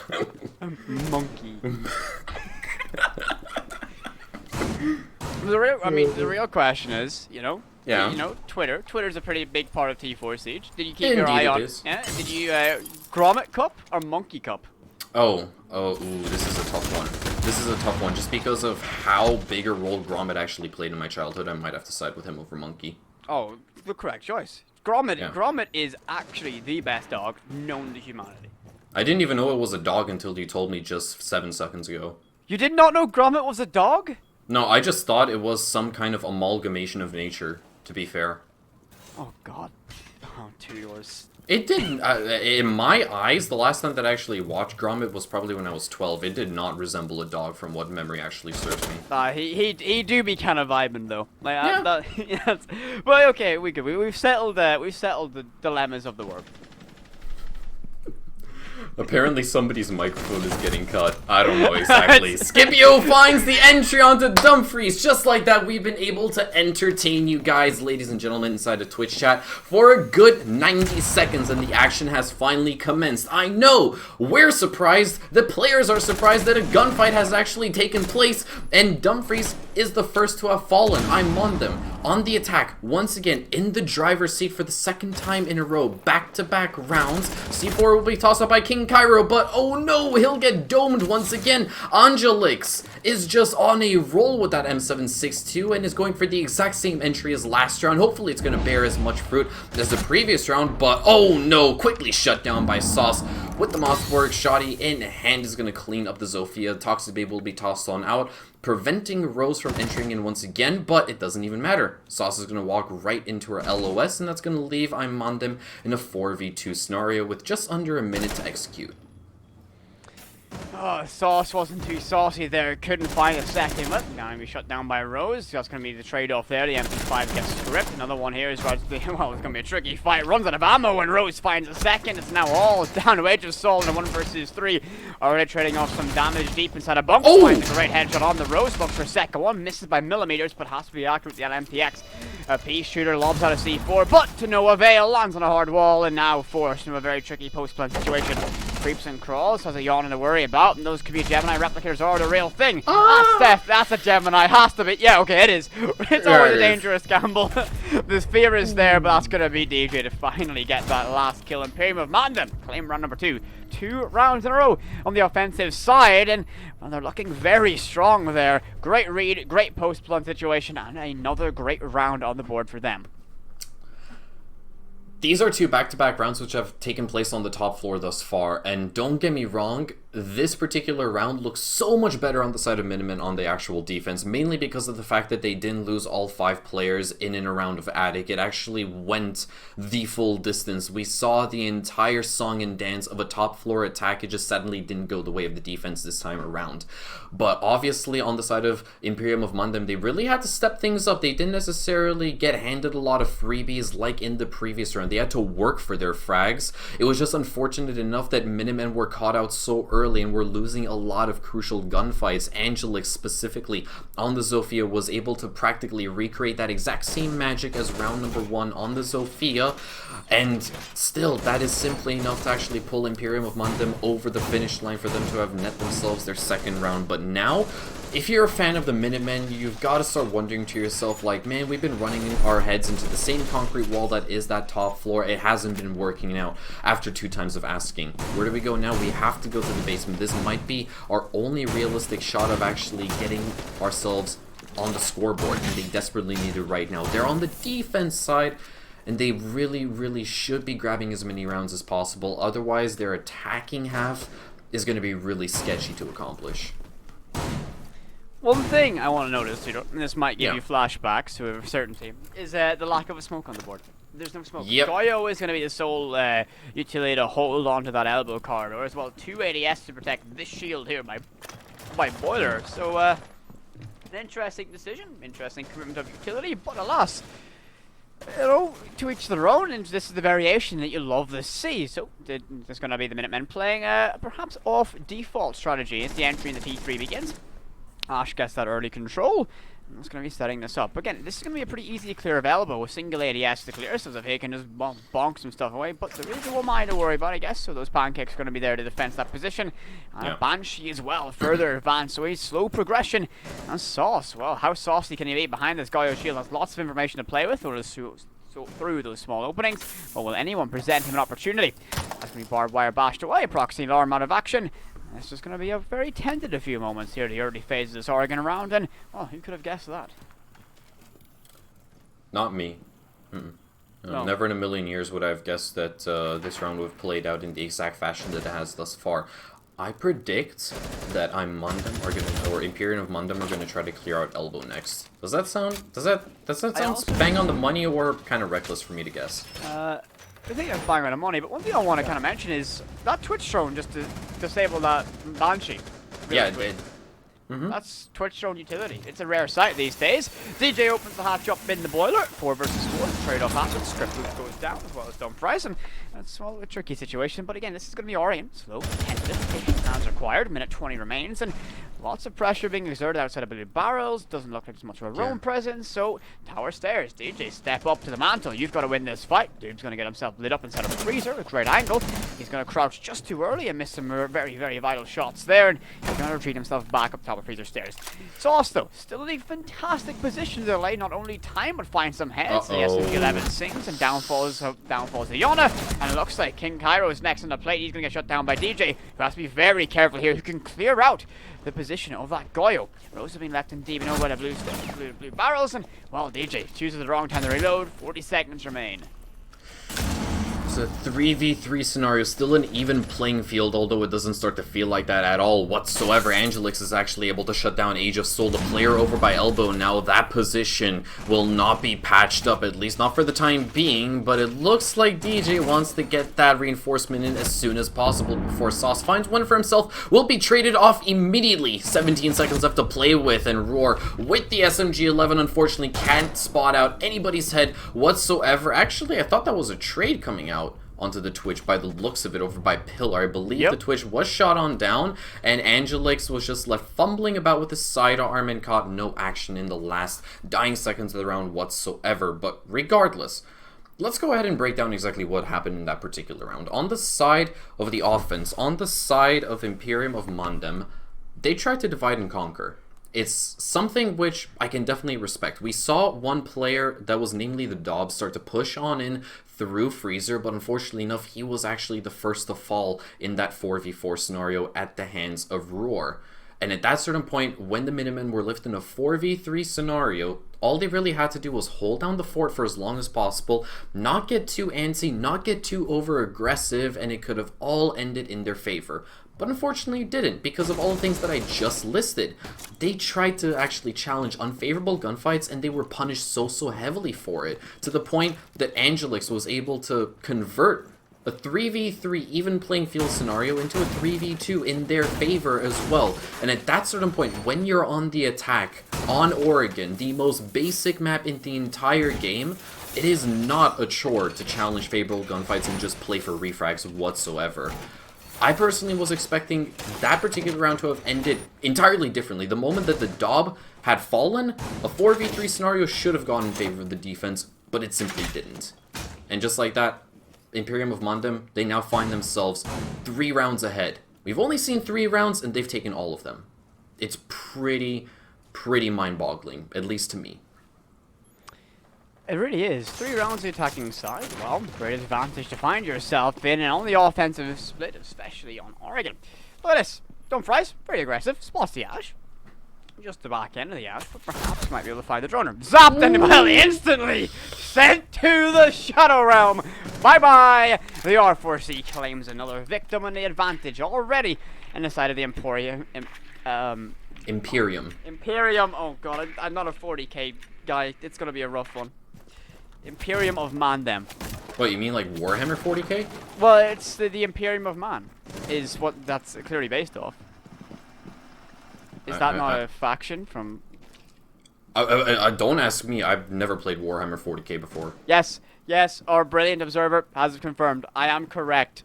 That's a record-breaking moment on broadcast, because I was correct about something. Yeah, So, you were, surprisingly. Man. Cairo is requesting someone to look at him. What's he? Hi. Oh, Hi, Cairo! Hi, Cairo! Wow, we're missing out on quite a bit of action. Minutemen are getting absolutely butt slammed left, right, and center. They're left in a 2v5 scenario, and, well, Cairo can shoot the Kector as much as he wants to form a lot of lovely letters towards the casters, but it's not going to save them this time around. It's all down to Sauce in a 1 or 5 clutch or kiss scenario, and he doesn't even get a chance to try to attempt it whatsoever. Rose, I believe, finds a double or a triple on the round, putting that F2 to work right here. Just like that, we have the Imperium of Mandem. 4 for 4. This is a very impressive and very dominant display on the offensive side of Oregon. This is very much a rare thing to see on somewhat uncharted territories to go 4 rounds. Very, very uncontested, may I say. Mm-hmm. You gotta worry now for the Minutemen. Can they put some rounds? Look at it. It's absolutely bad. Boom. Oh, the timing, though, was so... The shock. Yeah. The lightning that appears on the screen perfectly masked the Ash. A great shot there. If I'm not mistaken, does the when you actually get shocked by the Twitch drone, doesn't it also cause your actual character and your UI to just twitch ever so slightly? I'm not sure if it does. Or if it's just the visual effect of the lightning. I believe it does actually cause at least a blur effect to your screen. You know, it's very similar to when you take damage to the smoke or gun. Yeah. So, yeah. Oh, very good timing on that Twitch show. Unfortunate for the Malusi, of course. Mm-hmm. Must have been absolutely heartbreaking to have just been zapped, and then the next second after that, you're just you're just dead. We've seen we're kind of keeping our eyes on the Kavira here. Kavira's in play. Dumb fries. Interesting choice considering that the scoreline reads out 4-0, advantage to the offensive side. But you know what? When all else fails, bring out the Cav, and who knows, someone might be able to find themselves in interrogation. Cairo looks to be aggressive in small tower, reads the entry that they've been doing so effectively so far. If he can set himself up well here, he can find some kills. But I'd imagine there'll be a drone rumbling past his feet anytime soon, or a Gemini replicator, and that's going to pressure him into making a play. He's going to get aggressive here, spots ahead of Yana crossing, but he's going to keep himself in front. The bait, attempted bait, there's C4 tossed out, and that's going to be to no avail. The dude in a very good position to keep himself in the fight, even when he was on that Gemini replicator, which leaves him incredibly exposed. Cairo, though, shut down. And that was a great read, a great hold of that crossfire by Script as it off the board. And, well, Dumfries on the Kavira inside of tower. Oh, will the drone see him? Don't think for now, at least, so that Kavira stays undetected. 2 minutes remaining in this round, and Angelix. Oh, he finds one. Angelix downed and finished off by the Kavira. Sauce gets one of his own to do, and a 4 versus 3 insists for the Minutemen. Finally getting themselves some positive reinforcement, and they might be able to close out this round if they play their cards right. Yeah, definitely so. Turns out that the Cav pick is exactly what they needed to start getting kills on the board for themselves. My oh my, it's been working out quite successfully thus far. They've been able to waste 90 seconds of the offense team's time thus far. Imperium of Mandem, they find themselves at a 1-man disadvantage, and that's soon been converted to 2 as Ruar is able to put down Rose. That doesn't necessarily leave them with a whole lot of options. They're relegated to pushing in through Attic this time around, trying to play for refrags this time around, but from behind we're gonna have Dumfries strike. He'll finally be cleaned up as well, as it's all down to Scipio in a technical 1v3. Has the possibility to revive DJ back up to 20 HP. Bonus C4's prep like that, you gotta start fearing for your life. He will get the revive in. They have 55 seconds left to play with. It's certainly doable, but it's so difficult to accomplish this. Doable indeed, but difficult as you mentioned. DJ on 20 HP, the Ash not too much healthier. Creeping his way up at a perfect swing. Age of Soul gets one, a trade-off can't be there by Scipio, and a 3 versus 1 insist. 30 seconds remain, and it looks like the Ash is going to be alone on an island for the remainder of this round. Going to struggle to get a single footing here. Again, look at the HP, yes, he was Sauce on full, as well as Age of Soul. He's going to creep down towards meeting, but I think at this point, it's going to be a foregone conclusion. I think defense is going to be able to claim Probably. their very first round, but a great read from that Ash there. 20 or 15 seconds now remain. Triple kill in the round, an ace clutch available if they can do it. But again, the rotation of Wax there is just going to take a little bit too long. He's going to pull out the reaching charge, send it on up. Well, just going to give away all the audio. And they're already walking to get 2 guns trained on him. It should be heroic if he can do it, but he's not going to be able to find one. He does find one. Oh, perhaps I spoke too soon. Very good on his he was able to get 2 there. Couldn't get the 3rd. Don't think it was going to be feasible from the find 3, especially considering you only had a second left on the clock. But the defense, strike first, finally get themselves on the board. 5-1. 5-1. No, 4-1. No, 4-1. No, we still have one more round of the first half to go. Oh goodness gracious! Now your bad mathematics is just sort of it's become infectious. Even I've taken a case of it. It's bad. And I finished high school with an 8.5 in math out of 10. Like overall grade. I don't know what 8.5 means. 8.5 out of 10, 85%. Okay, nice. Thanks. Poggers. Yeah.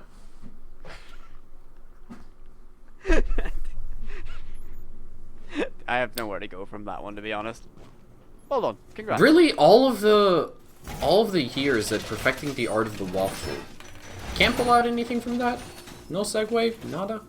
I haven't cast Origin in like a week, so the waffle shots are gone. The Clash in play though.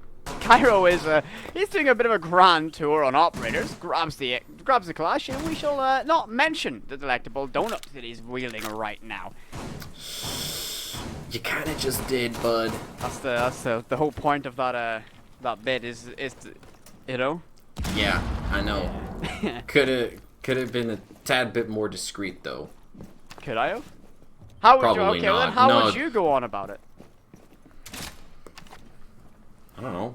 I would probably look up Owen our success on Twitter. Oh, okay. 0-5, 0-1. No, but the actual guy himself, you know. Oh, I know Owen. I Yeah, know. exactly. The ex-coach, Benelux player. Gamer. Cool guy. Yeah, indeed, a gamer. I have thrown his CS MMR too many times as Cairo downed early from A the drone. need. Yeah. That's Oh, unfortunate. Dude, this. gets Oh my goodness, the Dob just wreaking so much havoc left, right, and center. Got the initial injure onto Cairo and then immediately decides to double down and just wide swing. Fine sauce as well. The Maestro, the Alda now taken off of the playing field. Those are hundreds of shots that could have all gone to the heads of players of Imperium of Mundum, but unfortunately enough, well, look at that. Well, never mind. Forget what I was about to say. Scratch anything that was running through my head at that certain moment because Angelix has just been taken out of commission. A well-placed C4 coming out from Dumfries, and guess what? There's still 2 more where that came from. Imperium of Mundum, they're starting to work their way into the small tower itself, but at this certain point, with this kind of pace, I'm not exactly sure if they're going to be able to overcome the challenges that Cairo's presenting them. Well, and Cairo is on 20 HP after that unfortunate grenade early in this round, so they can just find a brief opportunity to break down this Clash shield, even a vault, but that opening that the Thermite has made it very difficult to cross this no man's land, as I have developed the hiccups mid-cast. This is going to be a delightful experience as a minute remains in this round. Yeah, you should probably try drinking water upside down. Dumfries, though? My oh my, that is a shot and a half with the pepperoni. Ruor is going to find one onto himself, or onto Scipio, not onto himself, leaving DJ in a 1v2 scenario. He's able to actually shut down Ruor once again. Age of Soul does have the opportunity to actually revive his fallen comrade, putting Dumfries back at 20 HP since King Cairo was actually keeping him occupied for quite a boatload of time. So still a technical 1v2, spots out Cairo on the Clash once again, but can't find the right angle that he needs to just dome the Clash player. Now, is just forced to waltzing his way back into small tower, is basically walking at 1 mile an hour, which is slower than the average walking speed, and Dumfries is going to take him out of commission with the pepperoni, a triple on the round, and just like that, well, the Minutemen, at the 11th hour, not the 11th minute, they're able to find their second round. 2 rounds back to back. Probably should have started off much earlier with the success, but hey, it's better late than never. Better late than ever, always a good way to live it by. And again, getting rounds now is an investment for later. You have to win less attacking rounds, and that's going to be the, well, somewhat of an advantage for them. But 4-2 split, you've got to look at that and be very much concerned. Imperium of Mandem, very strong on our attacking split to get those 4 rounds. And on the defensive side, it's going to be much easier to lock this one out, in my personal opinion. Up the dorms we go, their first choice of sight. And looking up that lineup, a bandit in play to help deny those walls. Valkyrie for the extra bit of information. Keep an eye on that. Will the Valkyrie play at a very aggressive style, or will the C4s below be a factor? And very standard otherwise in that. Melusi, again, those Banshees going to be able to choke out the push. But one thing that catches my eye, the glint of red on the other side, and that blue section of the screen. Don't fight. It's literally not just one thing, it's 2 things, because Ruar is also going to be joining Dumfries in the whole smoke meta thingy. He's, alongside the asphyxiating bolts that Capital does bring, he still has 2 smoke bolts as well, which basically just makes him that much more desirable. And at this certain point, I'm starting to look to myself like, okay, man, you guys are planning something relatively interesting. Something that we haven't necessarily seen in a grand 3 years. The glass meta may not be completely revitalized, but the Minutemen are certainly looking to accomplish that. Not even bringing out a Heartbreacher whatsoever. They are basically limited to brute forcing their way into the bomb site through a maximum of 3 different avenues, which are very, very CQB centric indeed, to the point that you just have to fatally fun yourself in through either a window or a small little doorway as well, and challenge CQB engagements. I have a sneaking suspicion this round's not gonna last long. Oh no! Yeah. It doesn't matter. They're RP walking up to the fight. Oh, look no. at this! Oh no! They are gonna commit, but look at that. That ADS will stop one, and this. Oh no! Oh, this C4 of screen. Oh no! This ends in disaster.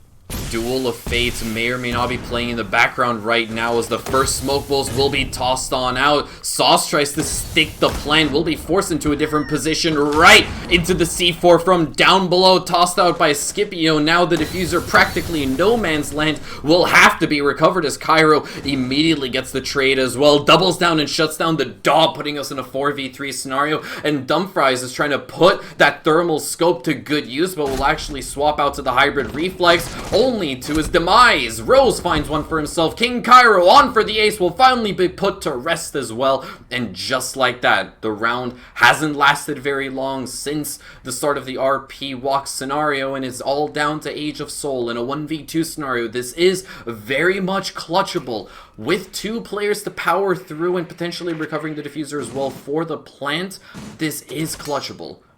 But does Age of Soul have what it takes to muster the strength and resilience to power through it all? We'll only have to wait and see.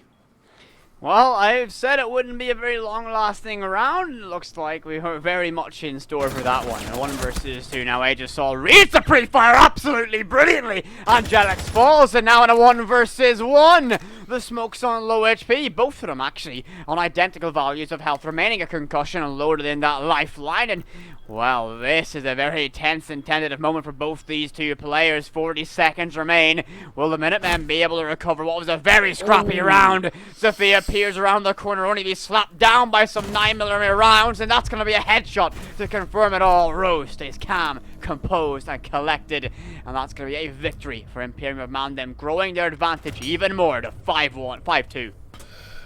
Man, oh man, I don't know exactly if this is something that was itching at the back of the brains of Imperium of Mandem, but they basically read into this entire situation perfectly. When those initial smoke bolts came out, bang, Toxic Babe over by the bunks. Bang, Sauce is forced right into the AoE of a Nitro Cell. Crossfires established from inside of kids' dorms. We're able to shut down each and every single player that was jumping and vaulting their way in through that big window. But luckily enough for the Minutemen, it could have actually ended off so much more worse if they didn't have King Cairo on their squad, because he was able to get 3 kills in quick succession from, I believe it was the White Stairs. If not, it was definitely from the White Stairs. If it wasn't for him, it would have ended so much more rapidly. It was Cairo all along who hadn't actually found the scoreboard until that particular round, did his absolute darndest to keep the dream alive and to do his, essentially try to nab that third round for the Minutemen. So big props to him. It was just unfortunate enough they weren't able to thread the needle. Certainly was. I'm going to give massive credit, though, to the Minutemen for trying something that aggressive, that Latam-inspired, perhaps. You know, it's so... You know what it reminded me of? Team Liquid, Atlantic City. Oof. That level of unbridled aggression. Oh, yes. Oh, that was thing. Anyway, no rush this time. I think is in play. Not a common operator, but I do want to mention it was a sausage and shut down very quickly. It does look like they're going to be cascading down the spire, down the stage stairs. A bit of a collision, a traffic jam occurred. No one committing directly down the fight Harry Potter. The Jackal's going to get the information there. Spots the Jaeger down towards Blue Bunker, but their positions are all known and compromised right now. This might be a massacre if they decide to vault on in, and wow, Rose finds the head! Absolutely pixel perfect! And the advantage grows by 1 as a GN reigns in chat. I just love the fact that Minutemen have the decency to GN themselves when they get absolutely slapped. That is sportsmanship at its peak level. Scipio's gonna find King Cairo as well before he's even able to pull the trigger a single time this particular round. And in the blink of an eye, we find ourselves in a 2v5 scenario. And I'm curious exactly what Cairo has to tell us. Out of curiosity, why? Why have I been put to rest? And now... Oh, okay. Well, I believe the Minutemen are trying to bait out Imperium of Mundem. See if they are as greedy as Dumfries makes them out to be. Psychological warfare. I like it. Indeed. Yeah. You know, Pojo Mazlol at SI, you know, that's psychological warfare. They're going for a more long format of it, but, you know, might still work. The guy who shield inside a freezer is going to be a nuisance, but Sauce, well, he's going to pop down that Nokia brick and pop down the head of the noob. Oh my! Yuka finds a great shot there, an opening perhaps to try and get his team back in the fight. They've got to isolate 2 more 1v1s to get themselves on level playing ground. Minute remains in this round, so there is potential. He gets the camera second time of asking, so he's gonna prone his way up. Snake crawl, he's a sneaky snake. Spots the camera though, spots him and instantly the Koyo goes absolutely ballistic on that prone level angle, risking it no more. Oh, where's that C4 landed? Oh, it's on the opposite side of the lockers. The moment that Sauce turns the corner, he will surely lose his life, just as Angelix has, but Rose is going to keep Soul from causing any more chaos. Shuts him down with the Hector once again, leaving Sauce in a 1v3 scenario. I believe has been able to take care of that Nitro Cell as well, so it's no longer a looming threat that he has to worry about. What he does have to worry about, though, is all of the bullets that are currently whizzing past his head, and Rose swings on in with the sidearm for the triple on the round. Imperium of Mundem, they close off their basement defense rather swiftly as well to sit comfortably on match point. Not a one tap, shaking my head shaking. But they are able to put themselves on match point. So at the end of the day, they're going to be lining themselves up if they can confirm one more defensive victory for 3 points, putting them tied top of the table, and maybe even eking themselves all the way across that finish line to number 1 based on round difference alone if they can get this confirmed right here, right now. But look at this. The aggressive push, Angelic didn't... that's going to be Angelic finding Dumfries early. This shot, absolutely perfect. Just pop. Oh. But once again, as Science said, not a one-tap, so it doesn't count. Well, I mean, no, that one counts, because in this final thing, he was challenged to a one-tap, and you know, you don't know. No, all of the kills that took place, not a one-tap, they don't count. Oh, so they don't count completely. So, yeah, round has to be replayed. 2 doors call, 100%. 2 doors. This is why no one lets you be an admin. You're not allowed to make important decisions. No. I mean, nor am I, to be honest. Yeah, neither are you. We're both fully incapable. Like, jokes aside, we're not cut out for this kind of stuff. We yell at people who play video games. We don't do other things like enforcing rule books. Not for us. Yes, that is true. We do hacking loud yell at video game. Or as you dubbed it during your live stream, videojuegos. Yeah, it's video games in Spanish, man. Yeah. Did see Señoras you y in... señores, bienvenidos a la Uh, BUAL, Playday número 1. Mi amo es Dos Puertas y conmigo yo tengo Whippet. uh, hello. I speak one language and do it poorly, as, as I think we've all witnessed through the course of these play days. But Ay. so it's gonna be a push. Third straight site. We're gonna be down Yeah. in dining. Sorry, I just witnessed you cast in Spanish. That is literally all that I know of Spanish. Like, from doing Duolingo, combining that with 1 year of 6th grade Spanish that I took, as well as watching stories on Netflix, that is the one and only actual sentence that I can compose.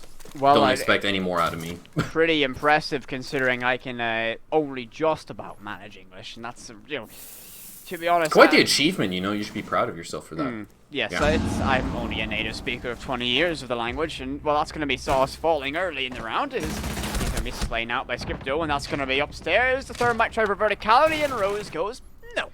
No verticality for you. The T5 sings, and the body hits the ground. Drone sent out by Cairo has that information, but can he pounce upon it? Yes, he does! Oh my!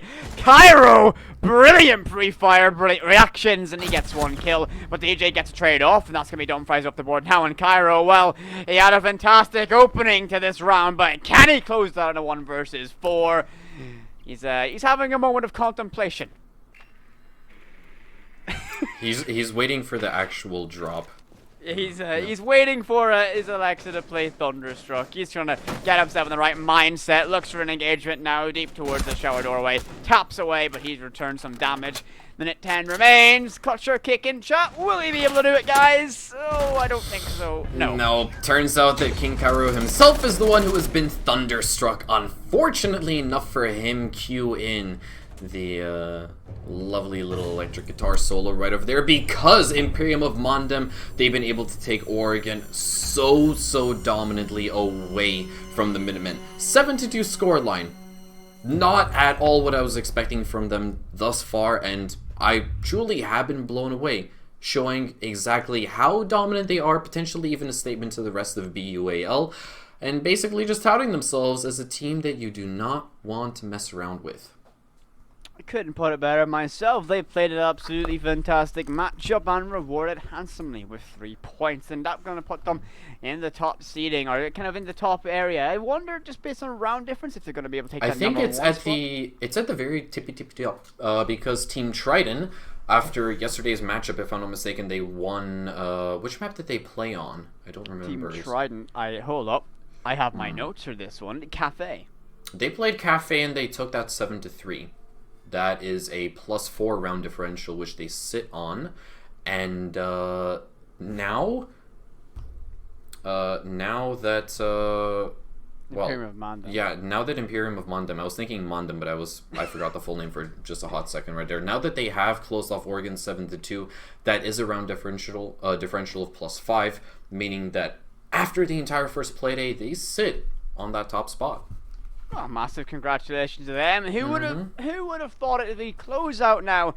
Playday number 1 of season 2. Absolute blast it's been so far. Action-packed matchups from side to side, from day to day. Every team has stood up and put out a great performance. Really, absolutely fantastic. So, any kind of standouts from the 2 games we've just witnessed? Any players that you think really kind of sit with you? Any moments in particular? I think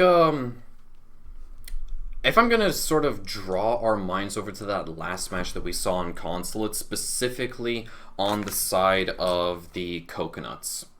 Coconuts cracked. That probably is one of the most stacked rosters that we will ever come across. Now, don't get me wrong, despite the fact that they actually suffered a defeat earlier this evening at the hands of Chimp Hunters, 7-5, they are still one of the rosters that is composed of some of the most well-known characters within the BUAL scene. And one player that you should definitely keep your eye out on is Orca. Obviously, like I said before, she tends to play those Ashen Jaeger main roles as well, and she did a brilliant job on actually fulfilling the role of a Vigil as well as a Hibana on the attack. We saw just exactly how much chaos she was able to cause throughout that particular series over on console, so make sure to keep your eye out on her as well. But obviously, through this entire play today, there have been so many standout players, so many standout moments as well, with Ideal, also known as Max D, breaking the kill record. 26 from 21, just maddening stuff. If this first Playday hasn't already sold you on the fact that BOA will host some of the most talented players and rosters in active participation within the UK uni scene, then I don't know what will sell you on that. I mean, all you must do is look at the VOD between Princess and Frogger Jesse, where you'll see exactly how huge Ideal went, and a great performance from all players. But you mentioned again, just before we wrap everything up, do you want to give a credit to Orca again? I was going to be a player I was going to highlight from that last matchup. A brilliant performance, like truly on that Habana. Absolutely, like, fantastic play. Unfortunate that they weren't able to get the victory over it, but one of those players that I really want to highlight from this second part of the play to keep your eye on as this season continues to play out. Yeah, definitely so. But with that being said, that is technically going to close off the first Playday entirely for the second season of BUAL. But we still have plenty of more action coming you guys' way, starting off next week on Monday. That is going to be, if I'm not mistaken, the 3rd of April. So, oh no, wait, not the 3rd of April. No, the calendar shows the dates side swapped. Is going to be the 29th of March. We'll start things off with Imperium of London going up against Team Trident for match number 1. The Froggers versus Quadruple C. Coconuts Cracked as match number 2, and then Randy Ravens versus the Princesses. Those are your 3 matches that'll be taking place on Monday at the exact same times, the exact same Twitch channel, same everything. But for the time being, we'd like to thank you guys so much for tuning in. We hope you guys enjoyed the first Playday of BOAL Season 2 as much as we did. We'd also like to extend our thanks over to the production squad, Science and Noah behind the scenes, as well as Brad Peak himself for having organized all of this in such a short time and doing such a great job of doing so as well. We appreciate all the work that you have been doing for the scene, and it does not go unnoticed. But once again, thank you so much for tuning in. We will catch you guys next week for the next 3 matches and for the start of Playday number 2. For now, I've been Tudors, my co-casters have been Whippet, and we will see you guys on the flip side. Take care.